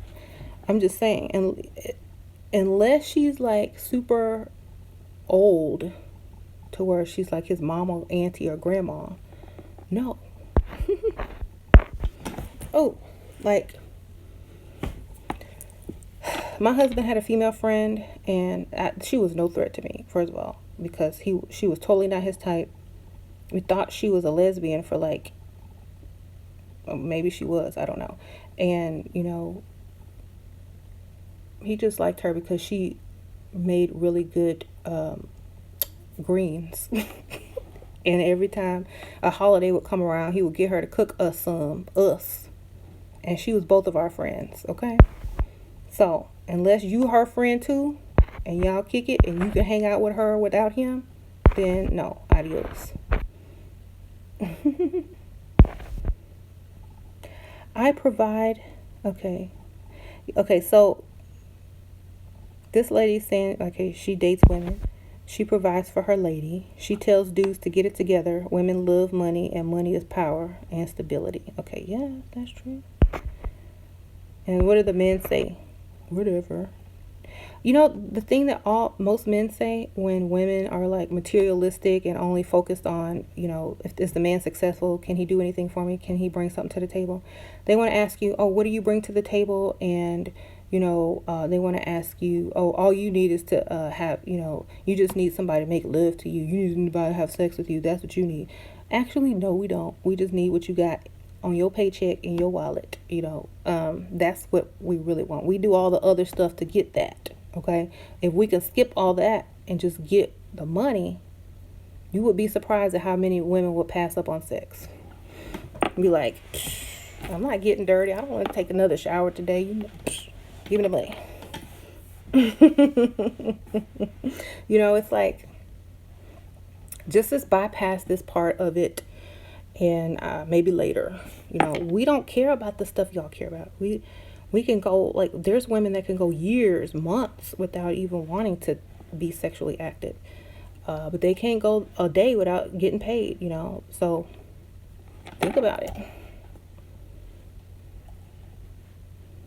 Whenever, like, somebody asks me, oh, what do you bring to the table, or what do women bring to the table, I don't even answer that question. That, to me, that's code for I'm broke, can you help me pay bills? Like, that question don't even deserve an answer, because, like, I already know if you have to ask that question, you can't afford me. So, bye.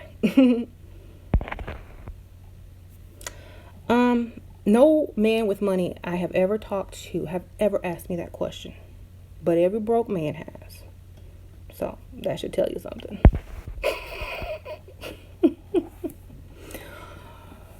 Decode the words. Key broke man phases. What do you bring to the table? I like independent women. Two broke man phrases. When you hear those, back up. That means I need you to pay some of these bills. And I'm glad you got a job because, I'm thinking about quitting mine, or you're going to have to pay a lot more for things than you expect. So when you hear that, just say, oh, it was really nice to meet you. Unfortunately, I'm getting back with an ex. Oh, yeah, he's in the NFL. Lie, girl. Make it up. And he doesn't ask me to bring anything to the table. We have like a chef and a butler. They bring the stuff to the table, darling. Is it a bad thing for an 18-year-old guy to be a virgin? 18. I don't think so. Like, that's the age where, if you're over 25, it's time, unless you're waiting for marriage and that's your religion or something like that. I feel like 18 is fine. A lot of men don't really mature as fast as, some people, they like, late bloomers. But I would say at least by 25, you do something, okay? I am the table. Yep, I am the table is a good one, but they probably have already heard that before. you know, so you gotta make up something new and fresh. You gotta be like, oh, you know what? I'm not a waitress, so I really don't bring anything to the table, darling. I have a career. I have a degree. Do you wait tables? Because I sure don't. Is this potluck? That's no. We're classy. We're gonna get catering. They will bring things to the table. I don't do potlucks.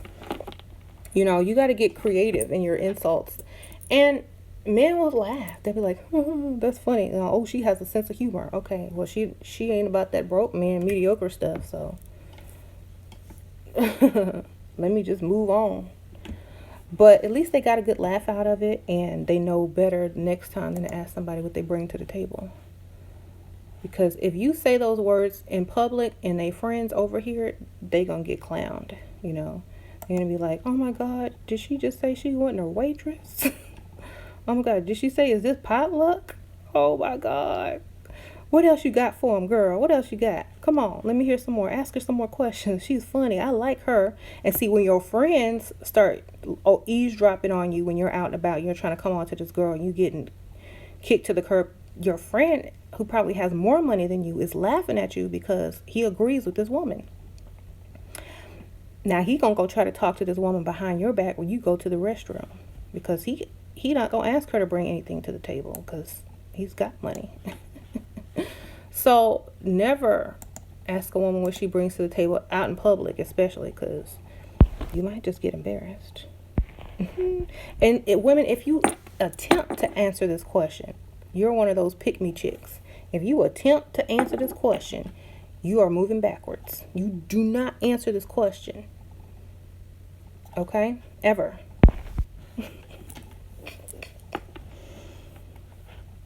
Okay? Please don't answer that question. Save your pride and do not even answer that question, Answer it with an insult and a joke. I'll go, "Is this potluck? Nobody told me. Sorry. I guess I'll just have to order something." Don't give in to that. That's like, the ultimate new trick that these guys are trying to pull over these women to lower their standards by pretending it's polite conversation. It's an insult to women to ask them what they bring to the table. It's the same thing. Okay, it's the same thing as like you walking into a church and they say, "Okay, did you bring a tithe and offering today?" Well, then, you're not going to heaven. Okay. Wasn't that in the Old Testament?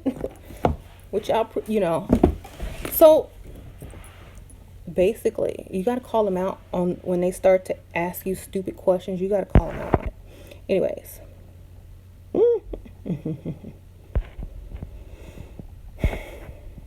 Let's see.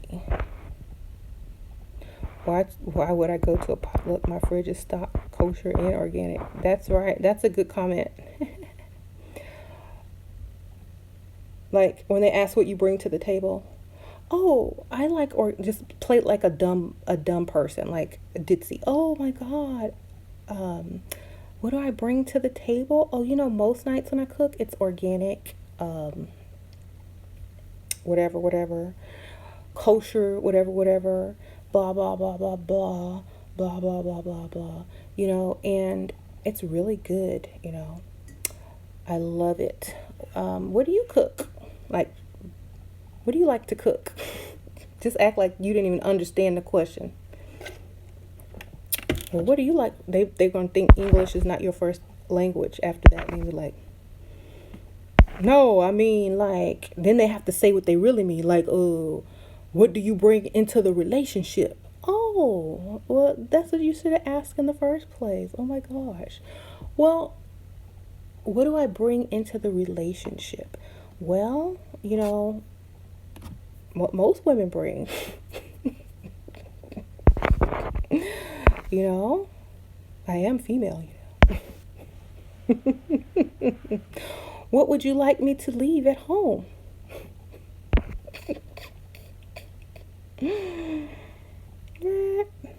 Well, what do you bring besides that? Oh, you don't want that? Oh, okay, well, I'll just take it off the table.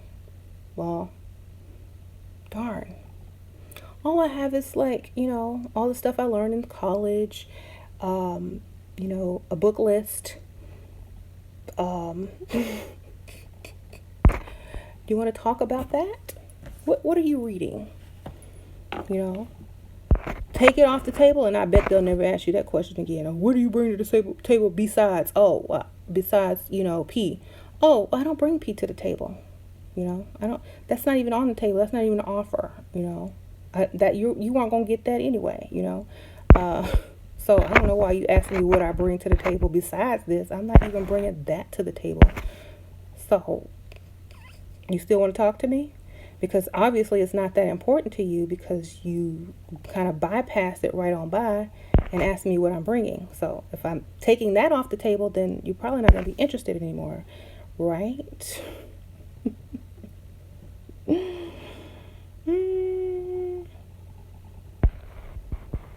I'm scared of the stupidity. Wow.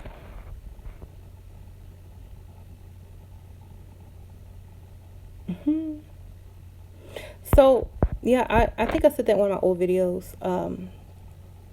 If some man asks you, what do you bring to the table besides, you know, P, just say, oh, I'm not bringing P to the table. What else are you interested in?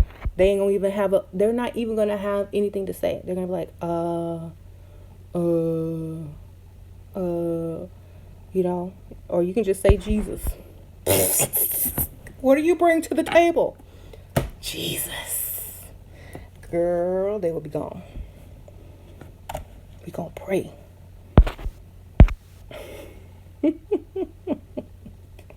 Girl, have a list to answer that question. Let's say, which one have I not used in a while? Okay, Jesus. Okay,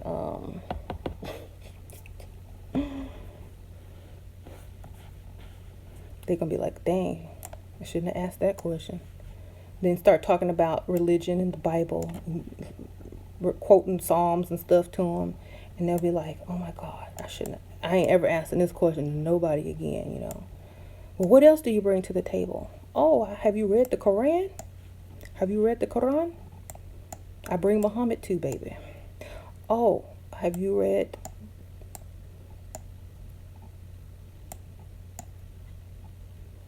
the Torah? I'm bringing all these books to this table. I got books in my trunk, you know. Dang. Well, I mean, what do you bring in? What can you contribute to these bills? He's just gonna come out and say it after that point. He's gonna be so frustrated. Oh, what can I contribute to, you know, bills? I didn't know that we lived together yet, you know. You mean, am I gonna pay for my own drink? Oh no, I'll get that guy down the bar to pay for it if you can't. Don't worry, I'm good. You know, bring a bunch of people to the table with you, girl. Don't bring things, don't bring qualities, bring people. Like, oh, I bring my mama, my daddy, my cousin, my uncle, Jesus, Muhammad, Buddha. What you bring to the table? Well, what are you talking about? Why are you bringing all those people? Oh, because, you know, you can ask them and they will provide. They will give you money. You can pray for money. You can pray, you know,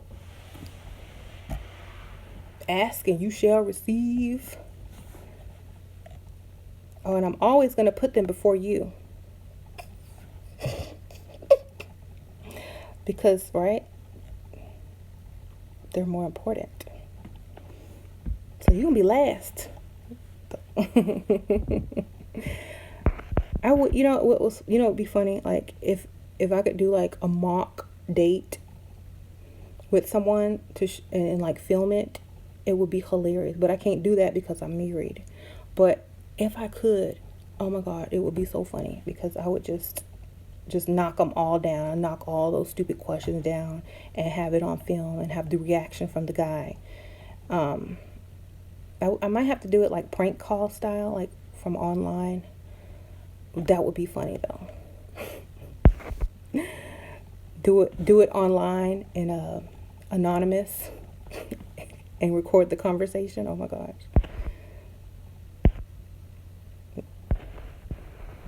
Oh, what are talking about mammies? Okay, we were talking about mammies who enable grown men earlier, by helping them when they're broke, letting them live there in their house for free. This is including like parents as well of grown men, like past the age of being able to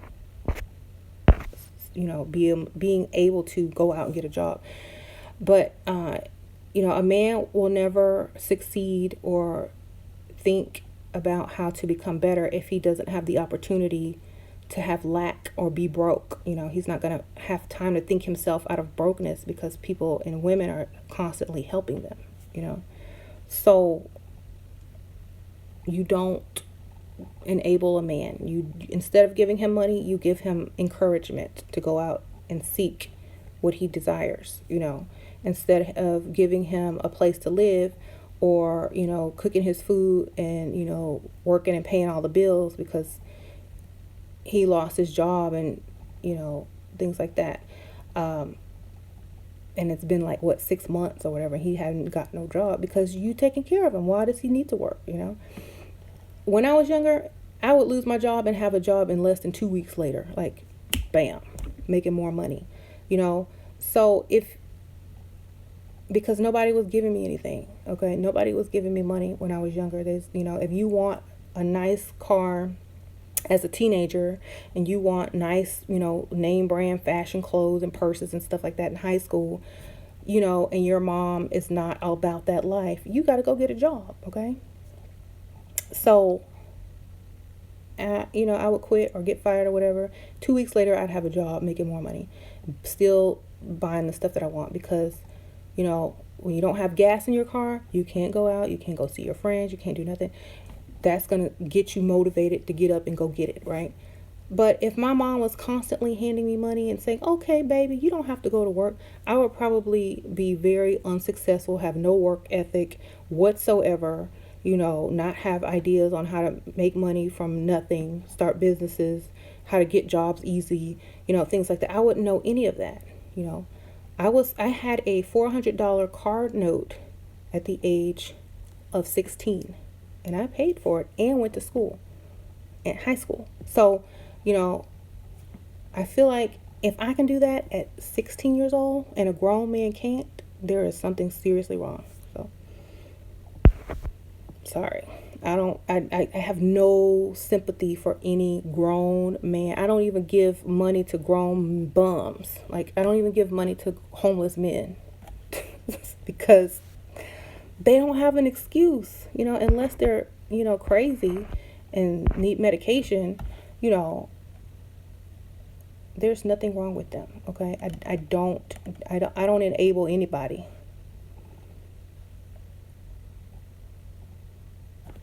I will not enable my husband. I will make fun of him if he came home and said, I lost my job. I'd be like, oop, guess time to start looking for another one. Or I guess you better get that business clientele up, I'm not even going to say, oh, don't worry, I got it. Nope. Better go get a loan. If he knows that he ain't getting no help, he's going to be out there searching till he finds the answer. Okay, do not attempt to help your man. If you help your man, you're hurting him. Think back in the old days, in the 50s, okay, the 40s and the 50s. A man come home and tell his wife, oh, I lost my job. Oh no, what am I gonna do? That woman is not gonna say, oh, don't worry about it, I'll pay all the bills, because she couldn't. She could not pay all those bills. Because, first of all, women didn't make as much money as men did back then. So men did not depend on them. They knew they had to get up and go get it, or else their kids would be looking at them with hungry eyes, and their woman would be looking at them like, what? You're a man. So don't enable them. If y'all liked the men from a long time ago, remember that those women never helped them. They had to figure it out themselves. If y'all want the old school gentleman to return, you have to stop enabling the little boys of today. Okay? I had a husband, out earned him, and dumped his. Yeah, that's another thing. When women start making more money than their man, they don't want them no more. They're like, okay, I can do better now. It's like, ugh, you can't do anything for me. Get out of my way. You don't know anything. They're going to start treating them like a flunky. Like, oh, you can't tell me what to do. I make more money than you. Oh, you don't have a say in this house. I make more money than you. Or, oh, if a smart woman would not ever tell their man how much money they make and still let the man pay the bills and save their stuff. They might make more money, but the husband will never know. Okay, so if y'all have questions, y'all can ask. If y'all want to talk about the topic of the video, I have about a couple minutes left. Ashira, have you always been this wise?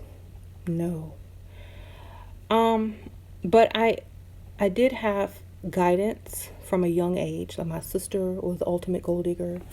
So I hung out with her and learned from her. She would only date athletes or millionaires. And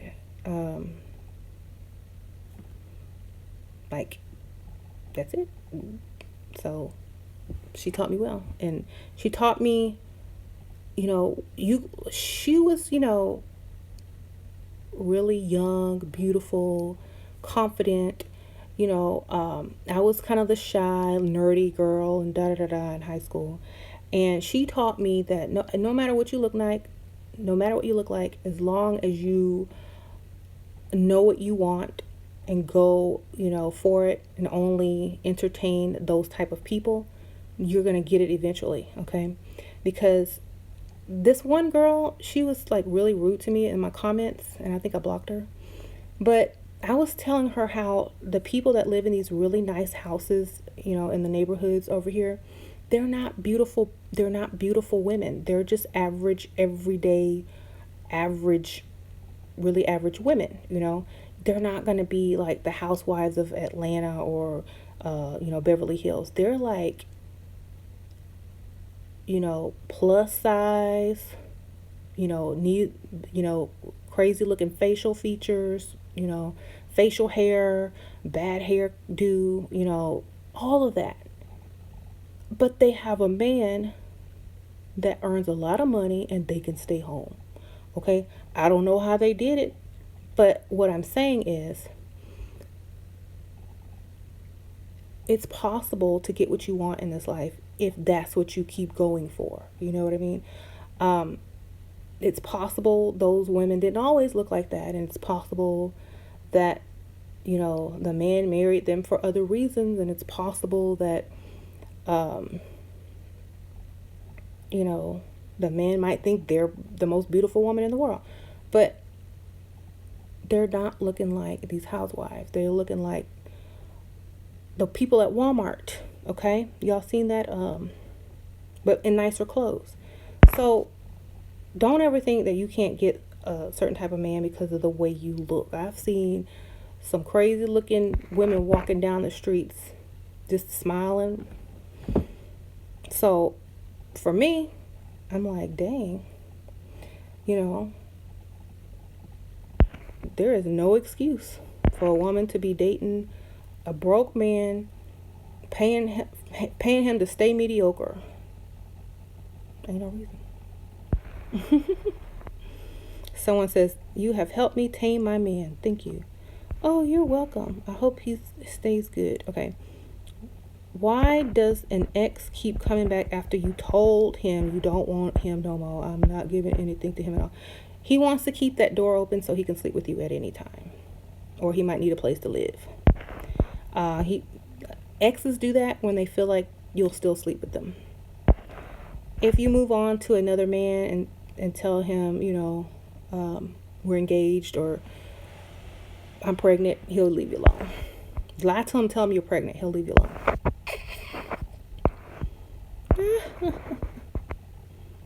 If you want a man to leave you alone, tell him you're pregnant. Don't tell him it's his either. He will disappear quick. Okay. Where should you work to find those type of men, millionaire and athletes? Gyms in really nice areas. Let's see.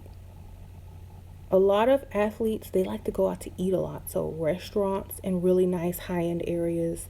I would say sports medicine offices if you want to meet athletes. I would say clubs, nightclubs, because that's the way you always be in the club, girl. They're always in the club. Like if you want to, that's where I met all the celebrity millionaires, basketball players, football player in the club. Be a bartender at a nice club. Where else could you work? I had a list. Do I still have that list?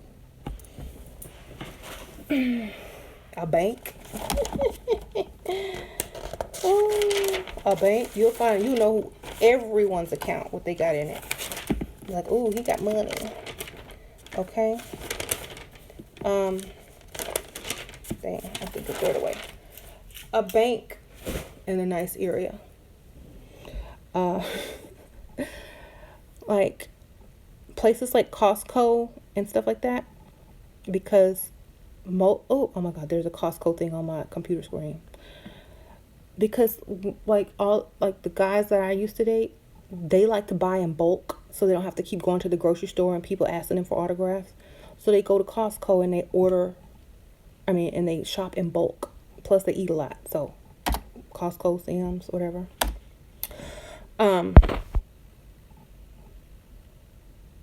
Vet offices, grooming places. My mom had a couple of grooming shops, and she had clients that were, NFL players, NBA players, newscasters.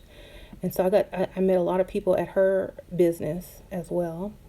Pet sitting, like they got to go out of town. Sometimes they don't want to keep putting their dogs in the kennel. Be a pet sitter.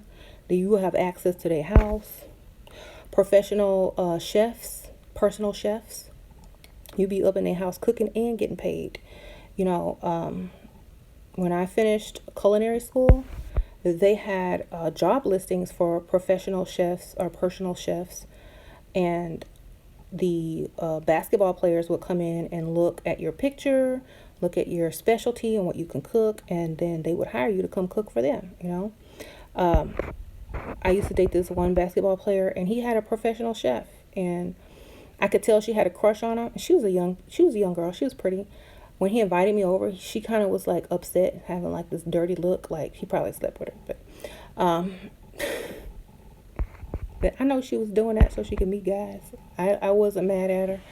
But yeah, professional chef, caterer, anything that gets you close to people with money, okay? Like seriously. Expensive clothing stores, tailors, like expensive tailored clothing stores where they have to get their suits made. I used to babysit when I was a teenager for this couple who owned an Italian fashion like store in the really, really ritzy part of town, and all their clients were the Rockets, the Houston Rockets, and they would hire sexy women to work there to sell them clothes. So yes, clothing stores are very, like department stores are very high-end clothing lines work in that section. Okay. The cleaners. If you're going to work at the cleaners, don't look raggedy. Like, be that woman that works at the cleaners that looks like the owner. Like, have people asking, are you the owner? Because you're going to look so cute. When they come in and bring their clothes or drop their clothes off or whatever, you'll see them. Like, hey.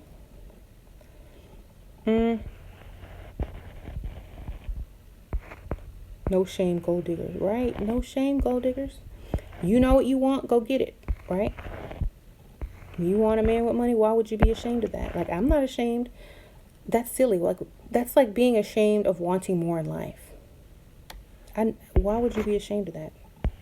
People try to shame women for wanting real men that will actually, provide for them. I'm not ashamed of that. That's what men should be aspiring to. I shouldn't have to be ashamed of wanting a man to be a man. Okay.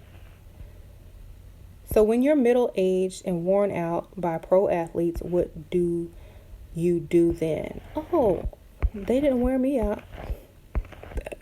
I left that to the groupies. They wined and dined me, baby, and bought me stuff. And they wore out the groupies because I had very high standards. I was like, oh no, I can't do that. Oh no, no, oh no.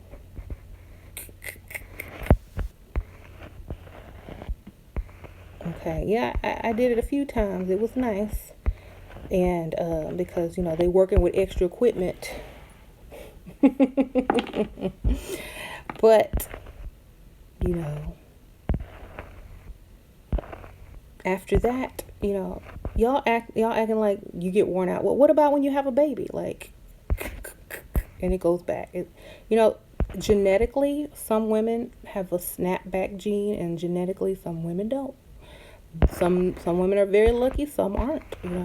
Collagen, elastin, melanin helps snap back. Okay, taking your vitamins, whatever. After you have a baby, snap back. Water. I don't know. If a vagina can stretch this big to have a baby, do you think a penis this big is gonna do anything to it? Okay, and it's not. So I don't know what y'all talking about. That's the thing men say to try to make women feel bad for being just as bigger hoes as they are. I don't care. Do it. Say what you want. I still had a good time.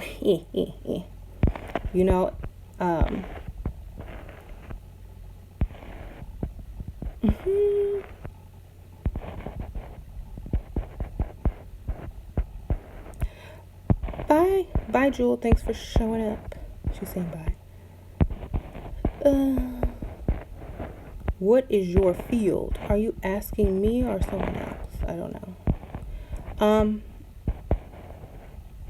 Thank you so much. Cleaners, the Asian got that on lock. There's a cleaners by my house that this Latina girl works at. And she be cute, I don't know. Maybe she just worked there.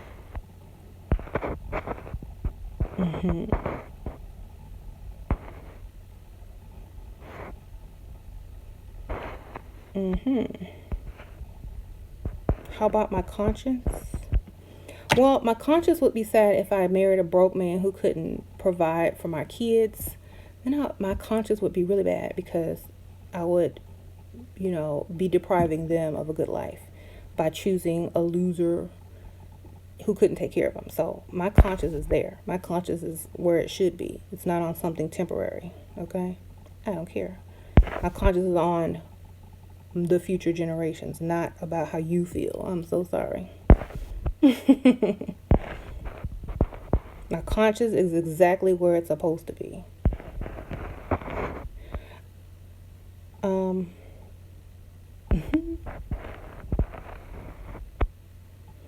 I did not see your question. Someone said, did you see my question? Don't ask me if I seen your question. Just ask it again.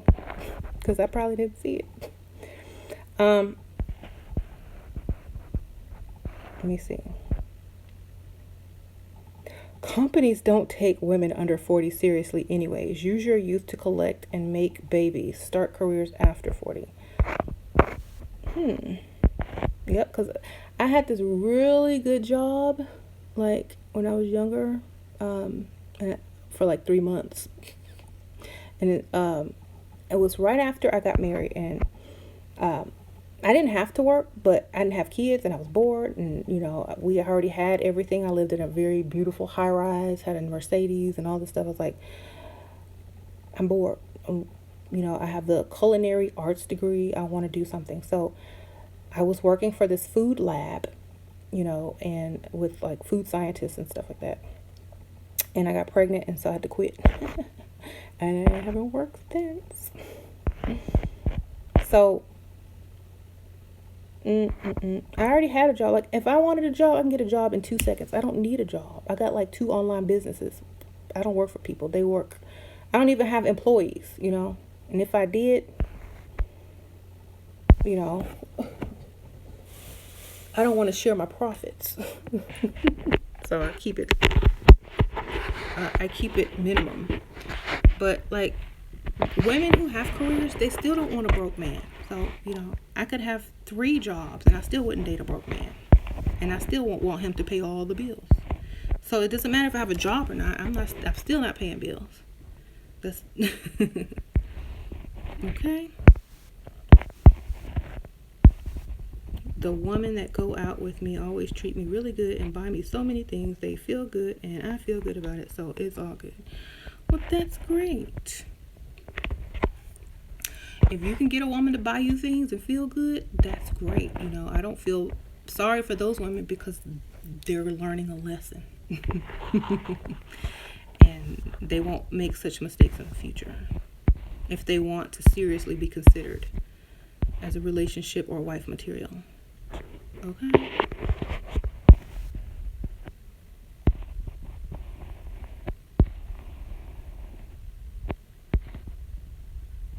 Why should I work if my lady friends buy me whatever I want? You shouldn't work. You should be a mediocre and guy who lets women buy whatever they want. I mean, basically you're me, but with a penis. You're a woman with penis. Okay, my sugar daddy wants to take me to the beach, but I can't decide which beach to go to, like Myrtle. I'm reading this like I'm getting Hawaii or Bermuda. Girl, go to Hawaii. Hawaii. Go to Hawaii. That way you don't have to you don't have to go through customs if you go to Hawaii. Save you some time.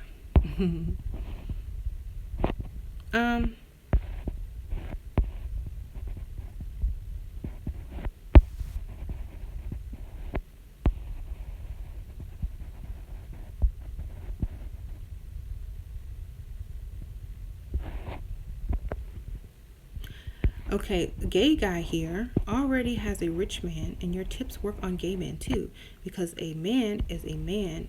A man, gay or straight, go for the men, not the boys. That's true. Like, if I was a gay guy, I would be trying to mess with somebody who was like, didn't have their stuff together either. I'm like, I need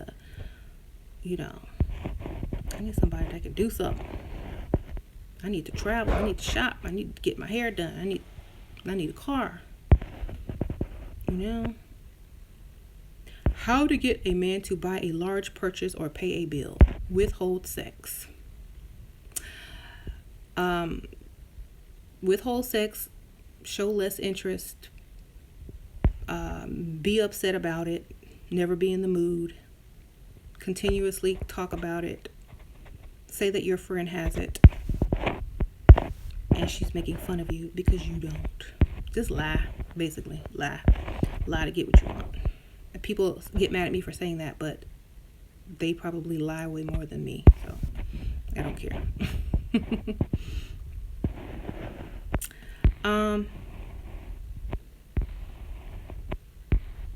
Okay, I actually did a video on that.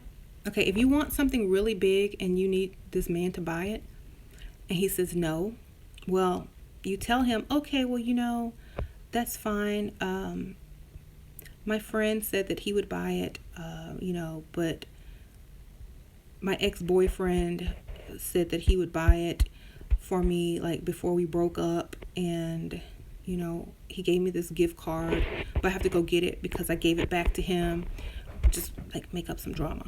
Or you can say, oh, you know what, I'm still really close with my ex-boyfriend's family, and, I can just get a job working for them and, pay for whatever I need.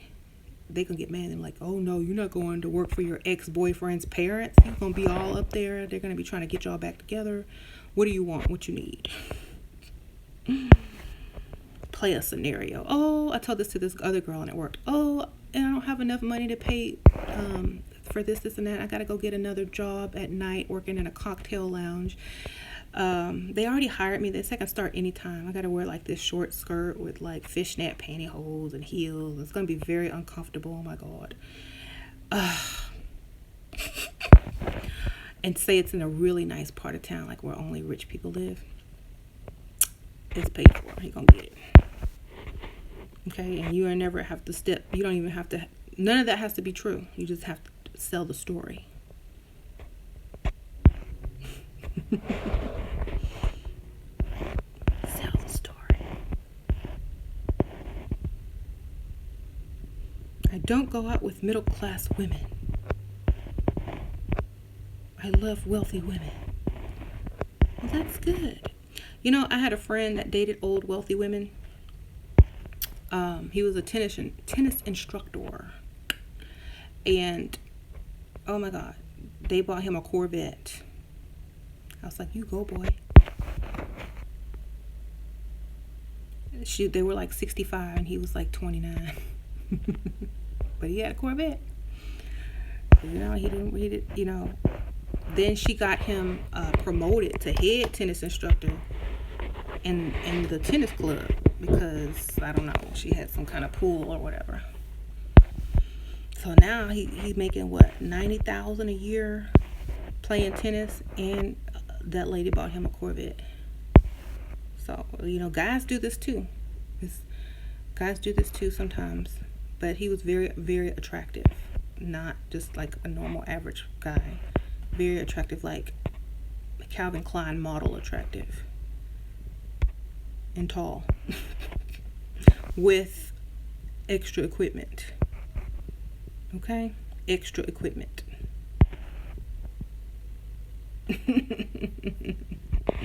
He had everything except the money. And then he got the money. And I'm pretty sure he left that old lady after a couple of years. But he had everything that a woman wants in a man. Physically. And now he got the money too. Wow. I'm pretty sure he makes more money than that now. That was like 10 years ago.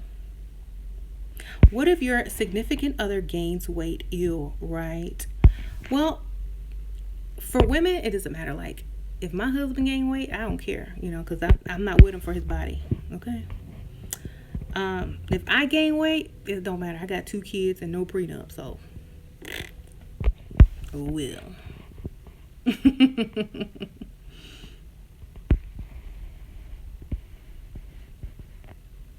Okay.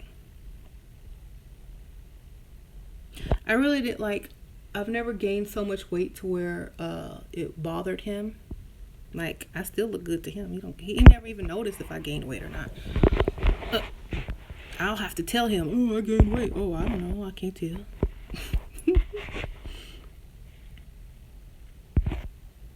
So,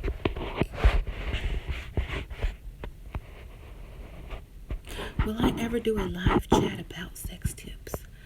I feel like I'm so old. I'm so old. I couldn't give y'all sex. Y'all do some crazy stuff now. Like back in the day, like we didn't do half the stuff that y'all are doing now. So I don't know if my stuff gonna work. You know what I'm saying? Y'all be doing some, what do I want to call it? Unsanitary,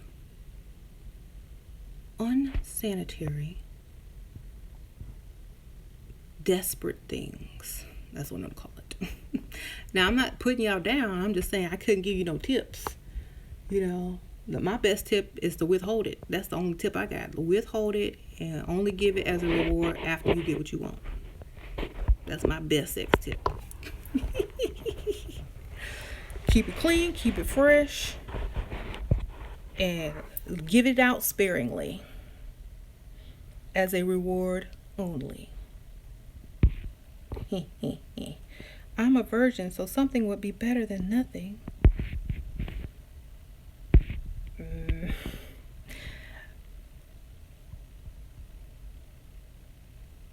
Well, there's so many men who have a fantasy of sleeping with a virgin that they would pay big, huge money, buy you up, put a down payment on a car, a house. So that's what I would do. Like, get you some wine, drink the whole bottle. Um, that will loosen your inhibitions. Get drunk, okay? And just say, be gentle. Oh, oh, oh. You know, if you're my first, I'm gonna fall in love with you. You know, women get attached and blah blah blah blah. Just like lie to them and stuff. But you probably will. So if you're gonna have sex with somebody, you're probably gonna get attached to the first person you have sex to. So make sure either you hate them or you would never sleep with them again, so you don't get attached, or you find somebody that you can stay with. You know what I'm saying? So some people just do it real quick to get it out of the way with someone that they will never care about seeing them again. Some people want to be all in love and coupled up and then get mad when the man leaves them and say, oh, but you were my first and I wanted to marry you. And so they don't work like that. Like, guys will always say, oh, don't ever have sex with a virgin because she'll run you crazy. And that's true. So if you want to be taken serious in a relationship by a man, go give it up to someone else first, and then, you know, so you're not a virgin, people won't take you as seriously as they would if you have already had sex, especially in America. You know, if you're a virgin, they're gonna feel like, oh, she's gonna be all clingy and emotional, she's gonna want me to get married, she gonna you know, they're gonna feel like you're gonna be like a puppy dog. So they're not gonna want to do that, you know, until they get tired of you. Then I'm like, okay, well, after I use her up for about a couple of months, then I'm gonna get rid of her. So you don't ever want to give yourself to someone that you care about as a virgin if they're not gonna take you seriously, you know. Give it to somebody and get paid, put down payment on a house, get some cars or something, you know. Have something to show for it, you know.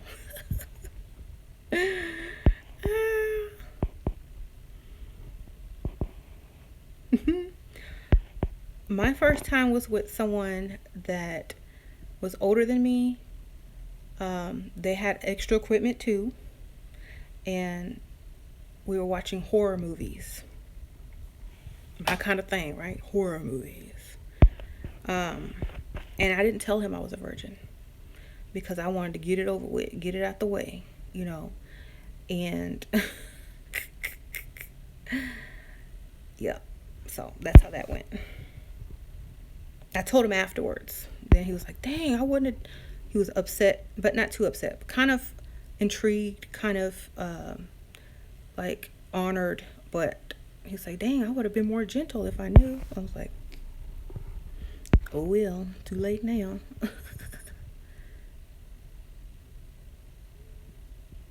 I've been doing everything you're saying, but I only get a few hundreds out of it every month. I'm 18, I want more. Because you're 18, that's why they're giving you such little money, okay? If you come up with some big expenses, they'll add more to your... Come up with some lies, some big expenses, and how you have to go work at a cocktail lounge in a short miniskirt. They'll start giving you some more money. Why should a guy tell he has a girlfriend but stalk me on social media? I never showed interest in him. Why should a guy tell he has a... That's a lot of guys say they have girlfriends to make you interested, because if no woman wants the man, then why should you want him? You know? Dang, how long have I been on this? Forever. Okay.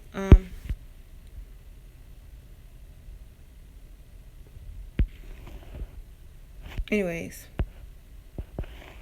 I've been on here too long. Dang. It's almost 5:30 where I am. Okay, well, I guess I'll go. My kid's probably wondering where I am. Where is my mom?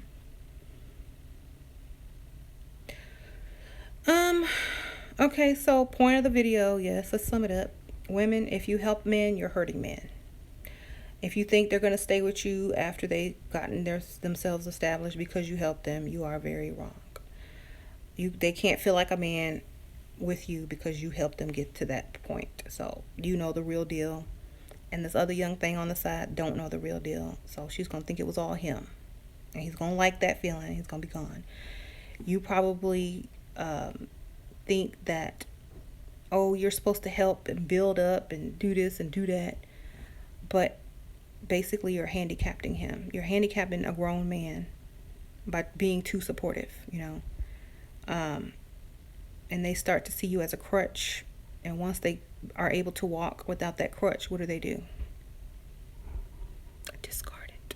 You and sitting in the back of the closet or in the garage getting spider webs and dust on you. And then you get thrown out to Goodwill. Okay? So, never become a crutch to a man. You know. Never become a crutch. Let him figure out how to walk on his own or get to his destination upon his own.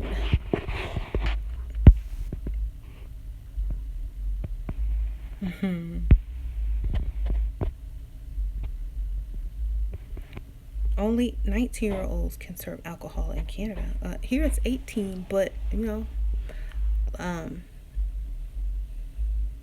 well, make up another job where you have to be around a lot of rich men. You know, like something else, like a barista or something, like in a coffee shop in a very nice area. And you have to wear like these tight shirts. I don't know. Just find somewhere where you have to deal with them like on a daily basis. And they'll be threatened and they'll give you the money that you need.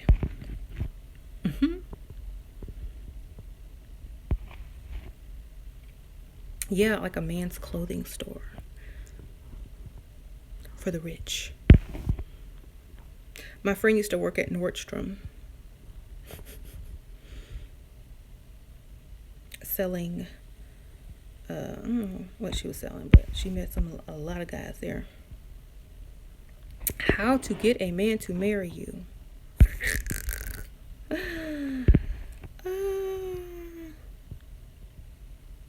That's like a whole video. I think I have a video on that. It depends on how old they are. Some men are not going to marry you until they're old. Or they'll go and get another woman that's younger. If you're trying to marry a man in their 20s, good luck. Trying to marry a man in their 30s, good luck.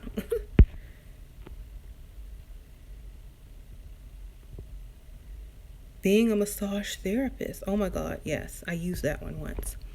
I told my husband, like, one time, like I wanted to do something, like go somewhere really expensive.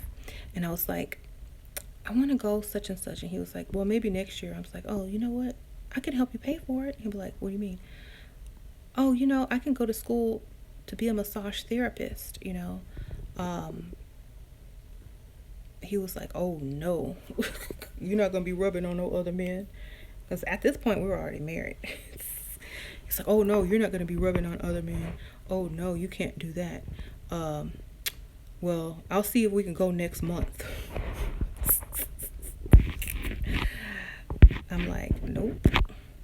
And that's another job you can do to meet athletes, because they always need massages, and they'll call you to their house or go to like the company that comes in to do their massages for, you know, the NFL. You can work for them. You can get into journalism, which is probably boring, but like sports journalism, doing interviews. Maybe do like a sports YouTube page and talk about athletes and their game if you're into sports, and they'll probably tune in. I don't know. But best bet is like really feminine, girly jobs. You know, clothing store, clubs, bartenders, massage therapy, receptionist office at like, you know, sports clinics and stuff like that.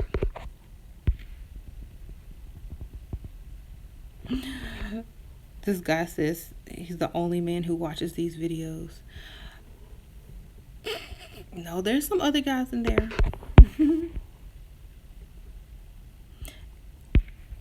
Yeah.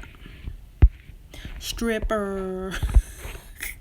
Look, stripper. Being a bartender in a strip club, being a waitress in a strip club. You will meet all kind of rich people in there, like in the nice part of town. Don't go to the ghetto strip clubs.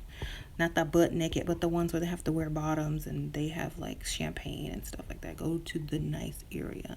Okay, don't go to the ones with rats running on the floor. Okay.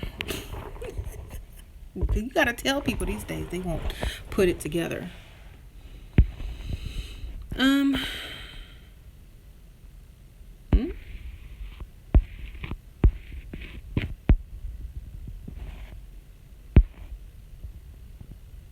Anyways.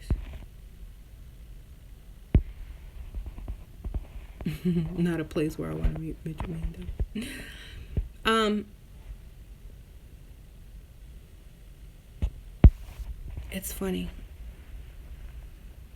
Is it okay to be spontaneous and silly in front of a man, or should you be always mysterious and being using mysterious as boring? Well, once you've captured their attention by your mystery, then you can kind of open up a little bit, but not too much. Okay. The whole point is for them to remember being happy and having fun while they were with you, so that they will want to call you again. You know, when they think about you, they'll associate you with the feeling of happiness and fun. So, you know, but they don't know everything about you, so they're not bored of you. You know what I'm saying? When I say mysterious, I mean don't talk their ear off. Don't give them all the information. Save like conversation for the next 20 times you see them. Because if you tell them your life story in one day, they're not going to want to talk to you anymore after that. It's like there's no mystery left. You're boring. You talk their ear off, you know? So, yes, it's okay to be spontaneous and silly, but not stupid or inappropriate. Because, you know, if it's too much, they might be embarrassed, or they might feel like, oh, you know, you're too wild for me, and, you know, can't have that. So, keep it tame.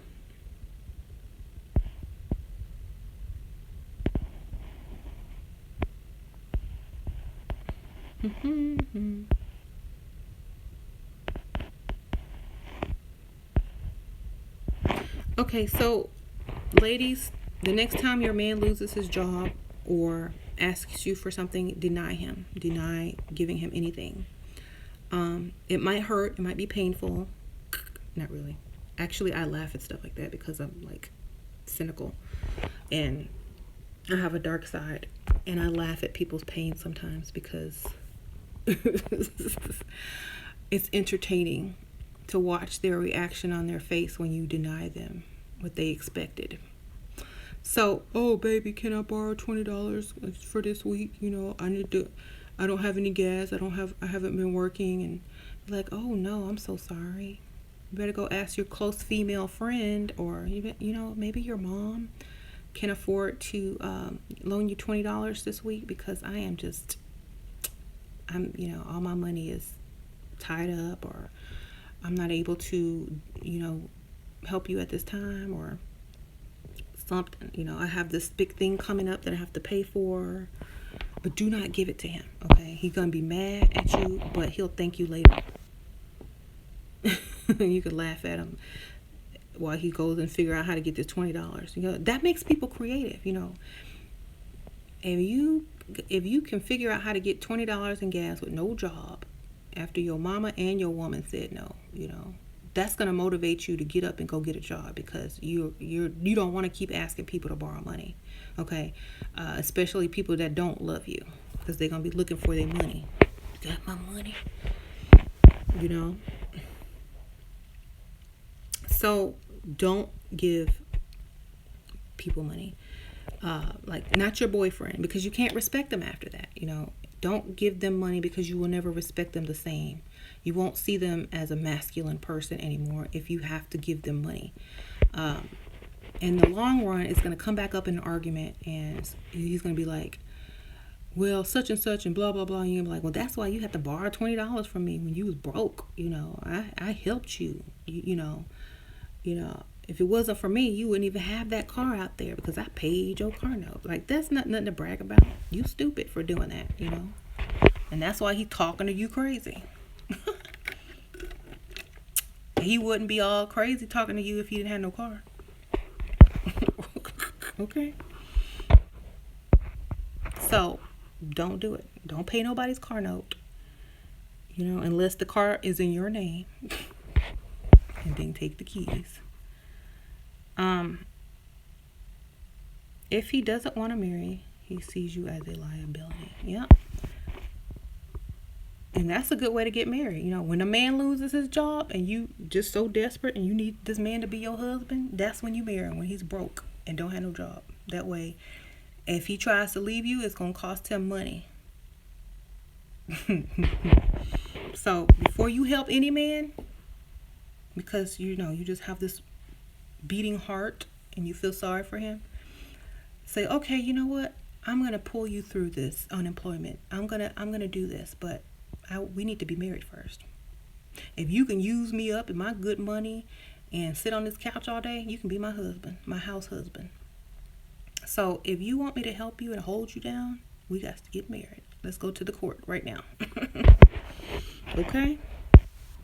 Oh, wait, he'll be having a job in 2 days. He will have a job in 2 days. He will be on the back of that garbage truck or something, but he will have a job. I promise.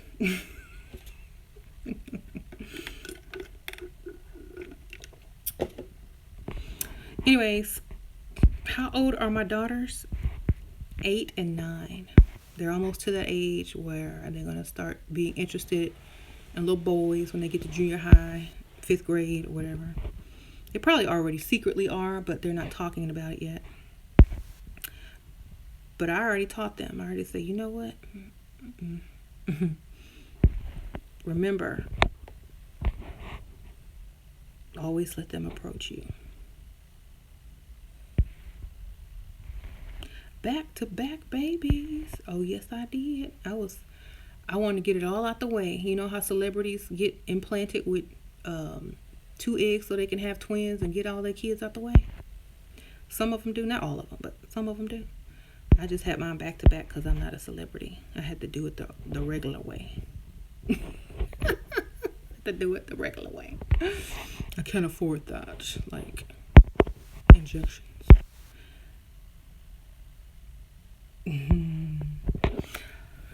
Yeah, it is good because one is actually a year and 6 months older than the other one, so she can like teach her, and it's less work for me.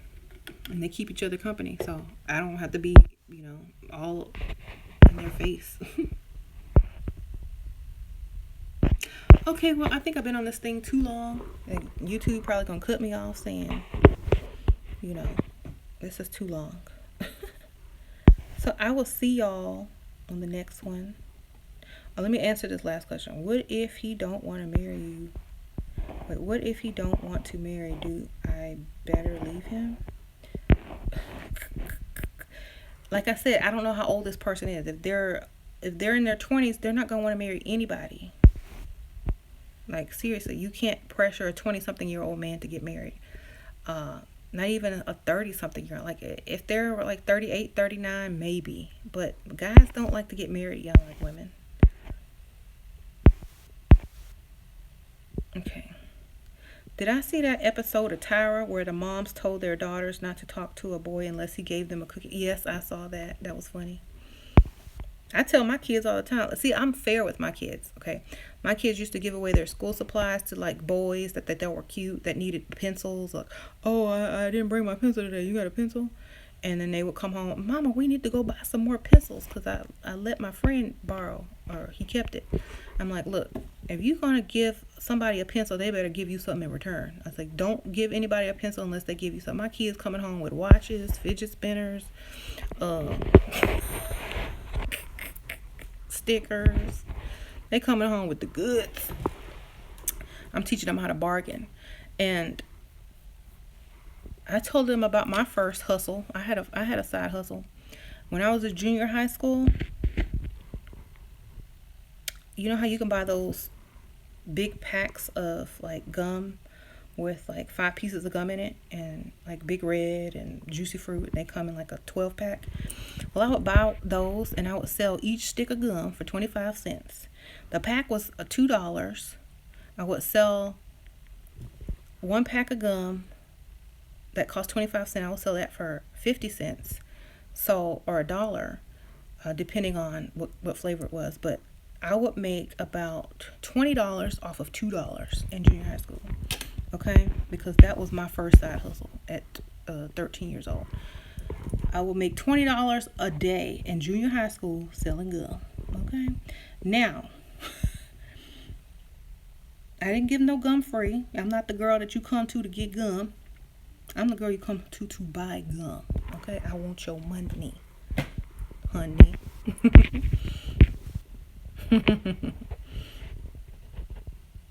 So, yeah, I had a job. I had my own business at the age of 13 selling gum in junior high school. I was like, never got caught either. And my brother, oh my God, my brother had a similar idea, but he was dumb. He's like, ooh, you sell gum, you make that much money? Imagine how much money I could make if I sold a dirty magazine. He got caught same day. He got suspended. I'm like, well, you tried, but you gotta have something that people want to buy every day and it's high in demand, not something that people are gonna tell their teacher and because they can't afford it.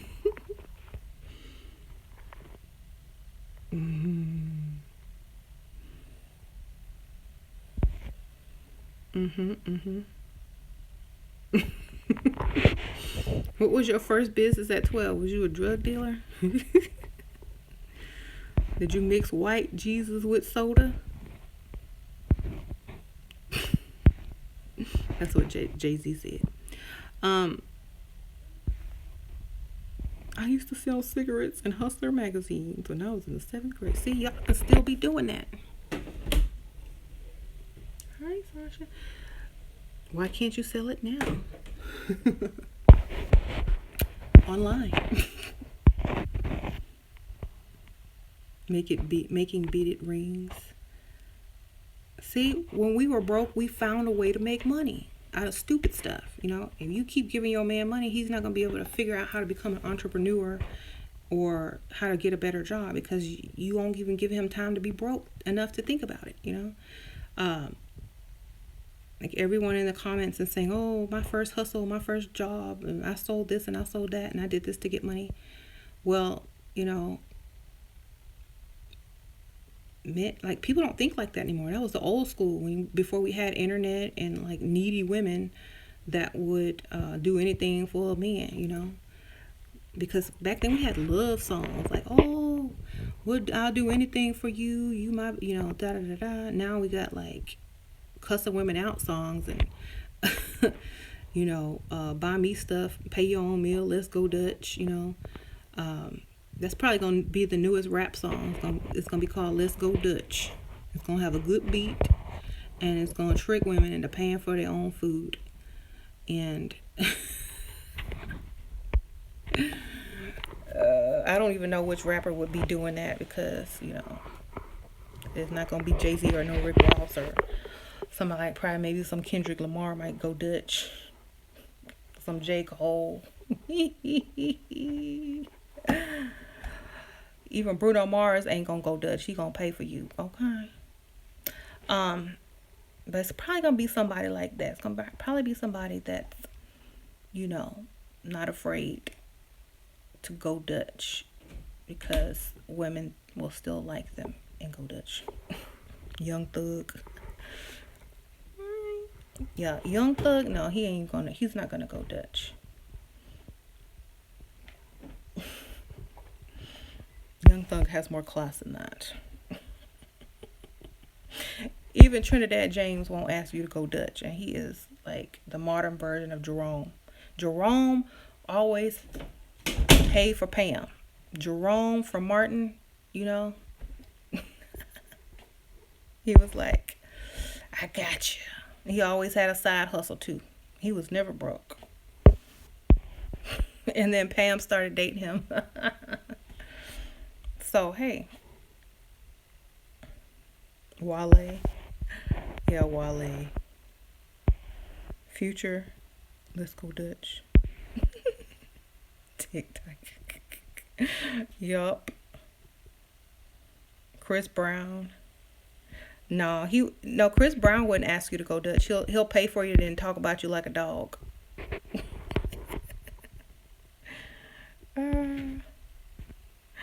Drake would never go Dutch. Oh no, Drake would never do that. He would invite your whole crew of friends out and pay for you. What other rapper would go Dutch? Or a singer or whatever. That would be funny. Mac Miller. Meek Mill.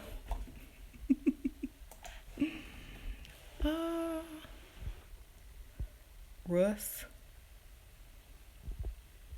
Floyd Mayweather. Maxwell quit go Dutch. Someone asked me where my interview with the millionaire is at. Yeah, I need to go find one. Let me find one on YouTube. I'm pretty sure they'll do me an interview. Or maybe I should go to sugardaddy.com. Excuse me, I don't want your money. I just want an interview for my YouTube channel. How you doing? They might try to pay me anyway. I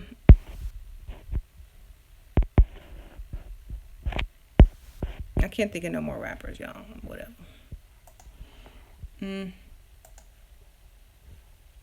So, Chance.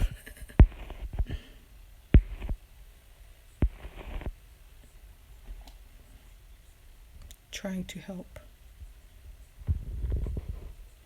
Interview with a sugar daddy. Ooh. Okay, if y'all have a sugar daddy out there who would love to do an interview with me and you want to help me, contact me, okay? Put in the comments and I'll give you my contact information if you want to help. If you have one that will make a good interview, let me know.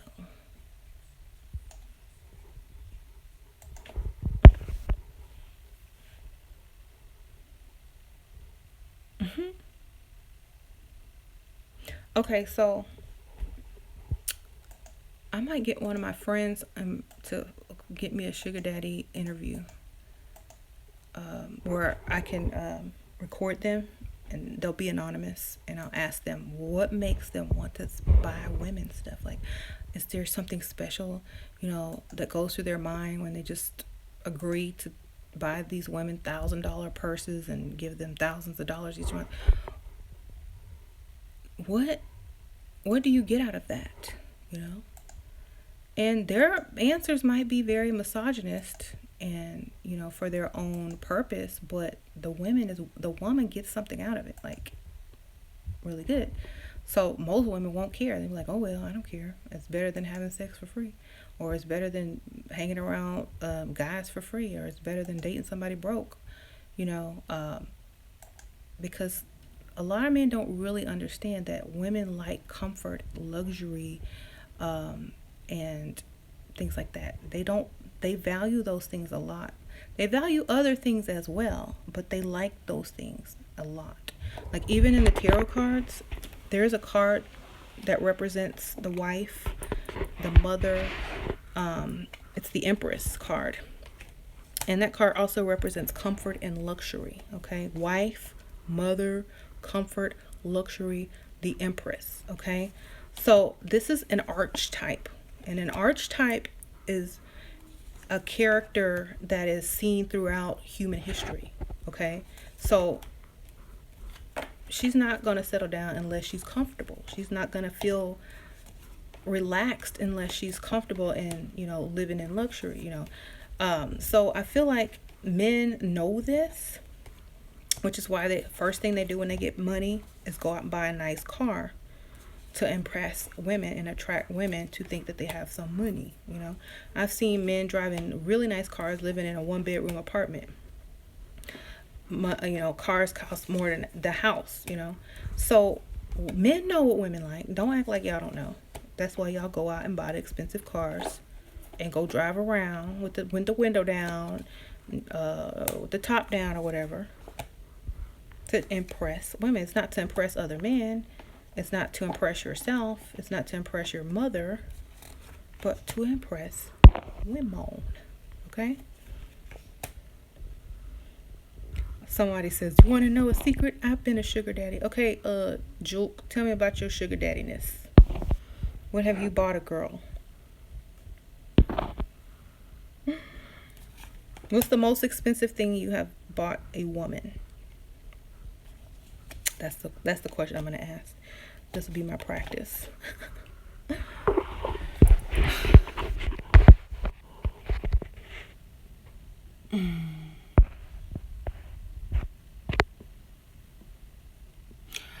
Yeah, so I'm gonna go and see in my group if I can find a girl to find me a sugar daddy to interview. This will be interesting, but I don't know, y'all. I might have to ask y'all for some questions to ask him. What do y'all want to know? Y'all are cracking me up.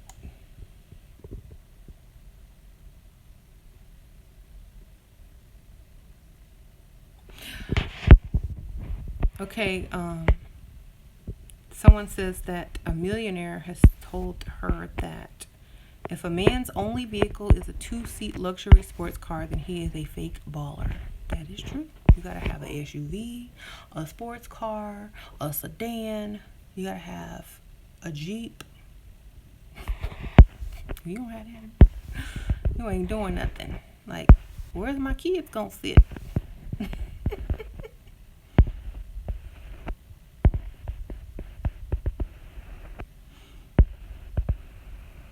That's a funny story. Like, when I first got pregnant with my daughter, my husband had a two-seater Mercedes, something, I don't know. But I was like, you have to get a four-door sedan or something like that. Another BMW or another Mercedes or whatever with 4 doors. And he was like, oh, no, I don't want to do that. I like my sports car. I was like, okay. So I had the baby, and I had a Mercedes sedan that he got me. So he thought that was, okay. But at that time, I was like, well, you need to have a car too in case mine goes in the shop. You need 4 doors, blah, blah, blah, blah. What about these babies? I was like all like that. And so I was upset, and I was like, okay, I'm not getting rid of my sports car. I'm like, okay, I'll get rid of it for you. And like 2 weeks later, he had an accident, and it was total. And then he went and got a 4-door Beamer. So I said, well, congratulations. Welcome to daddyhood. I put a car seat. I had 2 car seats. I put an extra car seat in the back of his car. He kept putting it in the trunk. I was like, what you hiding the car seat for? I was gonna make sure people know he was a new daddy with a car seat in his trunk. Like, oh, I'm so sorry you wrecked your car.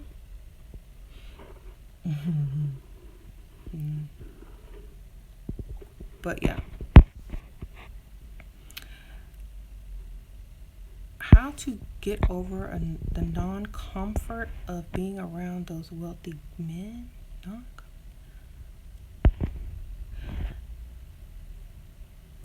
Okay, well, the reason that I was reading another comment, the reason that a lot of people get nervous or uncomfortable around rich people is because they never lived that lifestyle. You got to get comfortable with the lifestyle, because you'll know what they're talking about. You'll have eaten that restaurant, or had that type of wine, or gone to that place, or read about that place if you can't go. Educate yourself on things that wealthy people are into, so you don't feel stupid when they're talking about something you don't know what it is. You just don't, I don't know what that is, what is that? Oh, that's a type of lettuce. What? Only lettuce, you got to get familiar, so educate yourself before you go and try to hang out with people, that you might feel nervous around. knowledge takes away most fears. Learn about what you're scared of, and all that fear will leave the more you learn. So read, like, get inspirational quotes. Look online about nice clothing lines, nice brands that wealthy people shop at, because you might see something on someone, you have no idea what that is because it's not Gucci or Louis Vuitton. You know what I'm saying? Like, I don't know what that is. What's that? H? What's a H? Well, that's Hermes, baby. Hermes, if you pronounce it correctly. Oh, what's that? What? Get knowledgeable if you're going to be around these people. Don't go in there looking brand new. You know what I'm saying?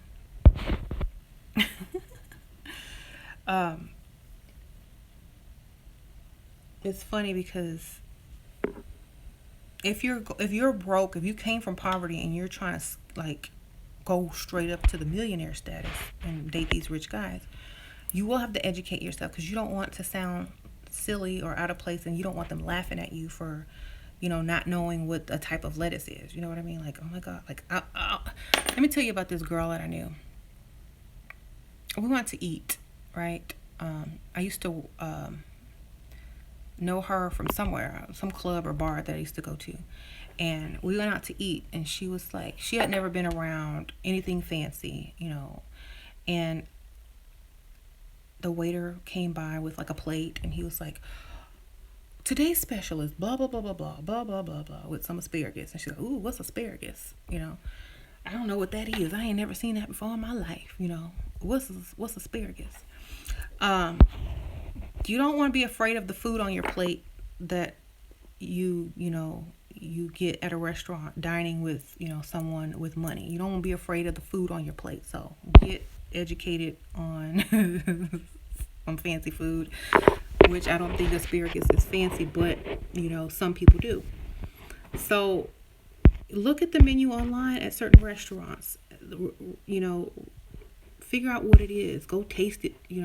Don't turn your nose up at food because it's not baked potato and chicken wings or steak or something common. So I feel like a lot of women don't even realize that they're in need of these type of services. And I had a friend who wanted to actually start a group or a business on how to teach certain women on etiquette and how to act around certain people, and table manners, conversation, how to pronounce words, blah blah blah blah. And I was like, well, they might be offended by your suggestion, so maybe we could, maybe you should call it something else. Anyways, but yeah, I understand why some women have problems landing a rich man, because you haven't done your research. Like, gold digging is a job. You got to do research. You got to do a lot of research. You got to do a lot of reading. You have to figure out the best approach. You have to learn psychology. You got to learn how to you got to learn how to act. This is a job. This is not something you just walk into because you got a small waist and a big booty and look good in a bodycon dress. This is not that. You have to be smart. You got to be strategic. You got to know what you're doing. You got to know you can't be afraid of asparagus, okay? So this is what I'm saying. This is a job. Gold digging is not easy. If it was, all the men would be doing it.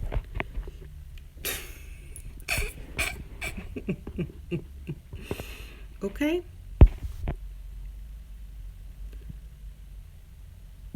How do I make new classy friends? Okay, you don't want to have your own new classy friends. You want to adopt classy friends from like one person. Like you meet one person and then make them introduce you to their friends, and then you'll have classy friends, Something like that. Somebody's sister, you know.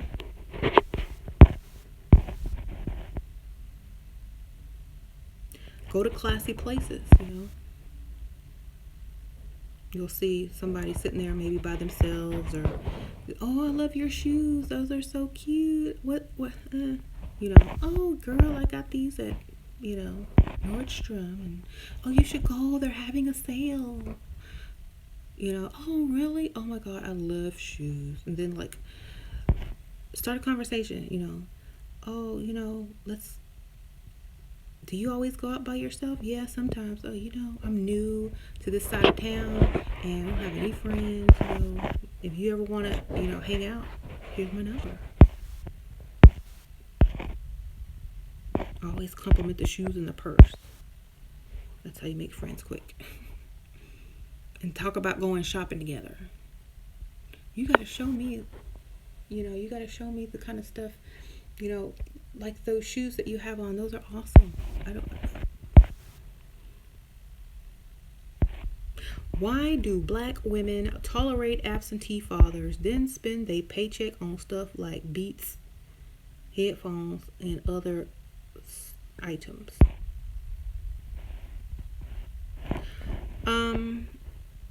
Well, somewhere down the line, someone did not have high standards and they fell in love and they started a relationship based on potential instead of what was already there. And so it's kind of like investing into a Ponzi scheme. So you can't really blame anyone but the woman, because first of all, if you're not married and you have a child by a man and they decide to leave you, that is within their rights. They didn't marry you. Second of all, if you are basing the relationship on the potential of this man and he doesn't live up to that potential, oops, mistake number 2. You know, that wasn't his fault. That was your fault for thinking that he would become something that he never was. You had too many expectations of him, okay? And he leaves and he says, okay, well, I'm not married to you and I can't live up to your expectations, so I'm out. It's your fault for not making him marry you before you had kids. It's your fault for trying to work with his potential. So the next time you meet someone, you make sure you get married and that his potential is already met. Okay? I feel like love, cute face gets in the way of logical thought. Okay? For me, I already knew what I wanted before I would be serious with any man. Look, if you don't have this much money in your bank account, a nice car, and a nice house, I'm not even getting in this bed with you, okay? There ain't gonna be no way we're gonna have any type of children or chance of having a child if you don't own a house, own a nice car, and have a career. I don't get in bed with potential, okay? Don't get in bed with potential. Get in bed with money. And that way, if he abandons you, you paid, okay? I keep trying to tell y'all, don't fall in love with potential. Fall in love with somebody who's already established. Like, I don't like, that's to me, that's like, you know, the easiest thing to avoid. You already know what you want. Look, I can't deal with broke men, so sorry, bye. That's the easiest thing to avoid is broke men. The easiest thing to avoid is broke man, you know? It's the easiest thing to avoid. Like, you can choose what side of town you want to hang out on, you know, choose the type of man you want to talk to, you know, you know he has a career or a job. Like, choose the job man. You're not going to be guaranteed, you know, income. But if you choose a man with a career, he can leave this job and go get a higher paying job because with each job that he leaves, he gains more experience. So therefore his paycheck gets larger in his career. He is building a career, not hopping from job to job for the same exact pay. You know, so make sure when you lay down in the bed with no condom, career, 6 figures, and you won't be upset if he leaves, because child support will probably pay for your apartment and your car note and more, depending on his career. So don't lay in bed with brokenness. Don't lay in bed with brokenness. If you've already had the child by the brokenness, don't have another child by brokenness. Okay. If you can make up for having a child with brokenness, with having a child with some man with money, you can improve your life tremendously. Okay. I have a friend on Facebook. She had a child with someone that didn't have a lot of money, but she still made it, doing what she do. She has a rich man now, and problem solved. She didn't make the same mistake more than once, because she learned her lesson the first time. You know what I'm saying? If you take more than 3 times to learn your lesson, you is I don't even want to insult mentally challenged people like that, okay? But something ain't right. Something is not right if you make the same mistake 3 times.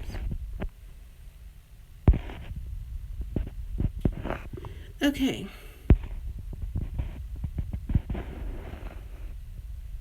Why do men try to fix a relationship when you break up? They know how to fix it and choose not to.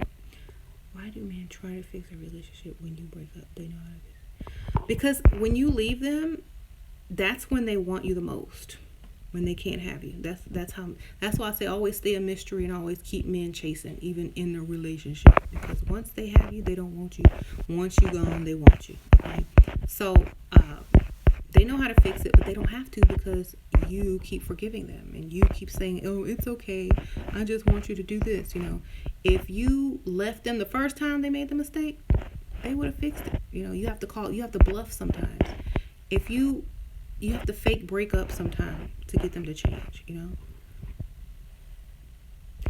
A lot of women will fake break up with men to get them to try to fix what's wrong. You can't go back right away. You got to go out. You got to date other people. You got to be like happier. And then when they try to get you back, which they will, your ultimatum is, okay, well, you need to change this. I need a ring and we need a nicer apartment. This is what you got to do to get me back. If you want me back, you'll do it. If you don't, stop wasting my time. This is how you get things done. You fake break up. They will want you even more. You give them the list of things that need to be done before you can get back together. And bam, you got what you want and your man will act right. Okay? I'm just saying. Don't try to make it work for the sake of working.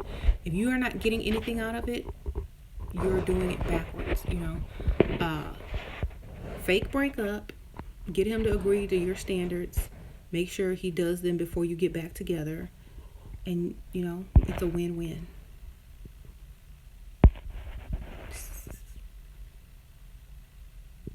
All right, y'all, I've been on this thing too long. I need to be getting paid. I didn't waste 3 hours. I didn't really waste it. I had fun with you guys. I did. So,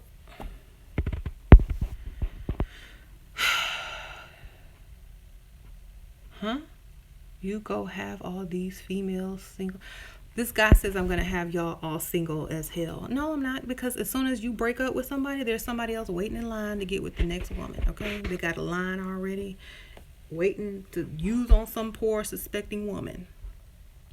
So break up. 2 weeks later, you'll have another boyfriend. Ladies, don't. Like, when I was young, I would break up and less than 2 weeks later, I would have a new boyfriend. So I don't know what y'all talking about,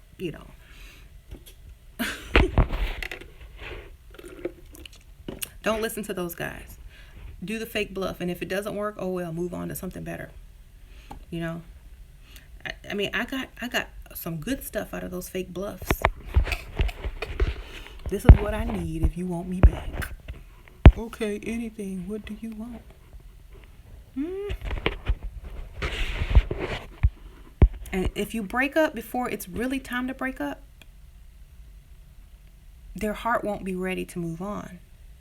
And neither will yours. But if you really want something out of this person, not materially, but like if you really want like engagement, marriage, a nicer place, a down payment to a car, break up when it will hurt the most, like when you're not even ready to break up, where it's like too sad, like it's almost a funeral. That's when you do the fake breakup. They will do anything to get you back. Once you got them hooked, do the fake breakup thing, and they will do anything to get you back. Um, don't do it when they don't care no more. Don't do it when it's too late, and the thought of a new girlfriend is exciting. Don't do it then. Do it like right where you start getting comfortable. Like, she could have been the one. Okay. How do I friend zone a guy? Well, that's easy. If you want to friend zone a guy, just like act like one of the guys with him, or treat him like a girl. Treat him like one of the girls, or act like one of the guys. Start telling him about all your like stuff that you would tell your girlfriend versus a man you were interested in. Like, oh my gosh, I need to get my roots done. Oh, I need to go get a mani pedi. Oh, these shoes hurt so bad. Oh, I have cramps. Just tell them all the stuff never tell a guy. And friend, they be like, why are you telling me? Like, they'll get turned off. And then you just treat them like a brother. You like tell them, oh, you remind me of my brother. You remind me of my brother, or you remind me of my cousin. Someone that you would never sleep with. You feminists ruin all societies. I'm not a feminist, okay? A feminist wouldn't be asking you to pay for everything, all her bills, and wanting to stay home and not work. I'm not a feminist. I don't know where y'all got that from. So, I don't know. Like, if y'all know what a feminist is, maybe you wouldn't think I was one. Because all I'm saying is men need to be men and pay for stuff and provide and protect. I'm not trying to, take y'all's place. I'm asking what happened to y'all. Like, where did y'all go? Yeah, feminists are against gold digging. Feminists want equal pay to a man, want to open their own door, don't need. Yeah, they don't want to get married. They don't want gender roles in the relationship. Okay? They want you to be the house husband while they go out and conquer the corporate America. So I don't know why you think I'm a feminist. I'm the opposite of a feminist. Anyway, if I were a feminist, I don't even know who I would be. Like, I wouldn't even be the same. Ew. I don't even think Oprah's a feminist. I don't even know who I would be if I was a feminist. I would be like so different.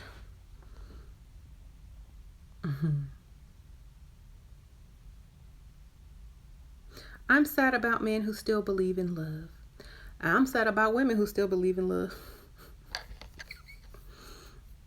They learn the hard way. And when they learn, that's when that eyebrow raises and they say, okay, so it's not about love anymore? What is it about now? Okay, well, since I can't get what I really want, which is love, I'm going to get the next best thing. Right?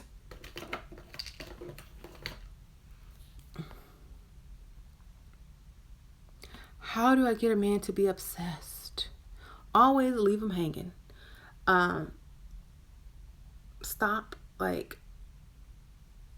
Start telling a really interesting story on the phone, like, or it could be like something to turn them on or whatever, and then stop right before you get to the good part, and you'd be like, oh my God, I have to go to bed. It is so late. We'll talk tomorrow. Or, say, oh, you know what? I think I have about 5 minutes to see you today, but it's only going to be 5 minutes. I have to run between, this and that, but I just really want to see you. I have a surprise for you, and you would meet them real quick, be looking really sexy and cute and blah, blah, blah, blah, blah.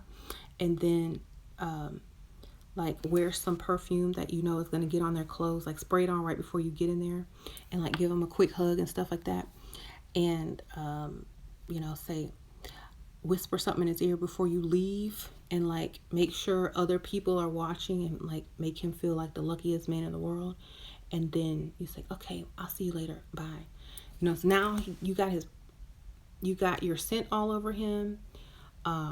People just witnessed this man get like this ultimate, fantasy, and he probably can't wait to see you again because you only gave him 5 minutes, So he's gonna like, dang, I smell like her. Oh, look at these people. They're so envious. Oh, yes. Dang. Stuff like that. That's how you get a man obsessed. You play these little games. You pique their interest and then take it away real quick. It's like you don't give your everything. You never give your everything. And once they have everything, they don't want it, Like, think about this. Like, once women get a certain purse or a certain pair of shoes, they'll wear them for like a week, and then they want something new, right? Don't give them everything. Give them just a little bit, You give them too much, they'll get bored quick. They won't be obsessed. They'll predict your every move. You'll be very predictable. Yeah, tease. And have a signature. Like, wherever he goes, he should think of you. Like, pick something very popular. My skin's oily. And like attach yourself to it, so that whenever he sees it, he thinks of you, For example, y'all know I love Michael Jackson, right? So the guy I would date, he would know that I like Michael Jackson. That every time Michael Jackson would come on the radio, on the TV, on a commercial or whatever, he would think of me. Even at 10 years after we broken up, I'm pretty sure he still thinks about me, So attach yourself to something popular that he will associate you with. And that way, every time he passes a billboard, or, hears something on the radio, he automatically thinks of you.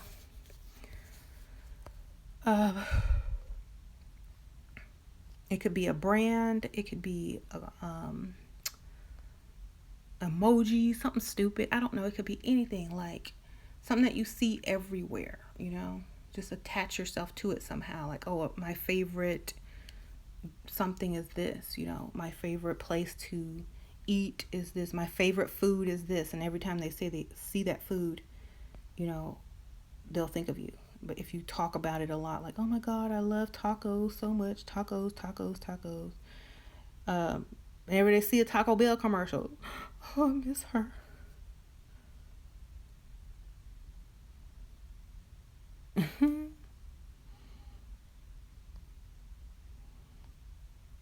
Like, I get so many inboxes. Like, people associate me with Michael Jackson now because I say, oh, I love Michael Jackson. They send me pictures, videos, cards, gifts, and stuff like that. Because, and then they say, well, oh, I saw this and thought of you. Okay. And these aren't even people that I'm, in a relationship with. These are just Facebook friends and stuff like that. So imagine if you did this to a man, every time they see this popular thing, they're going to associate it with you and think of you, and then you'll be on their mind, and they want to call you and text you and see what you're doing. Okay?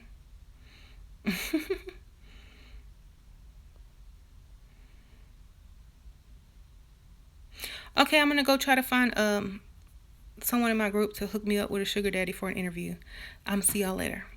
Thanks for watching, y'all. I'm going for real this time. Bye.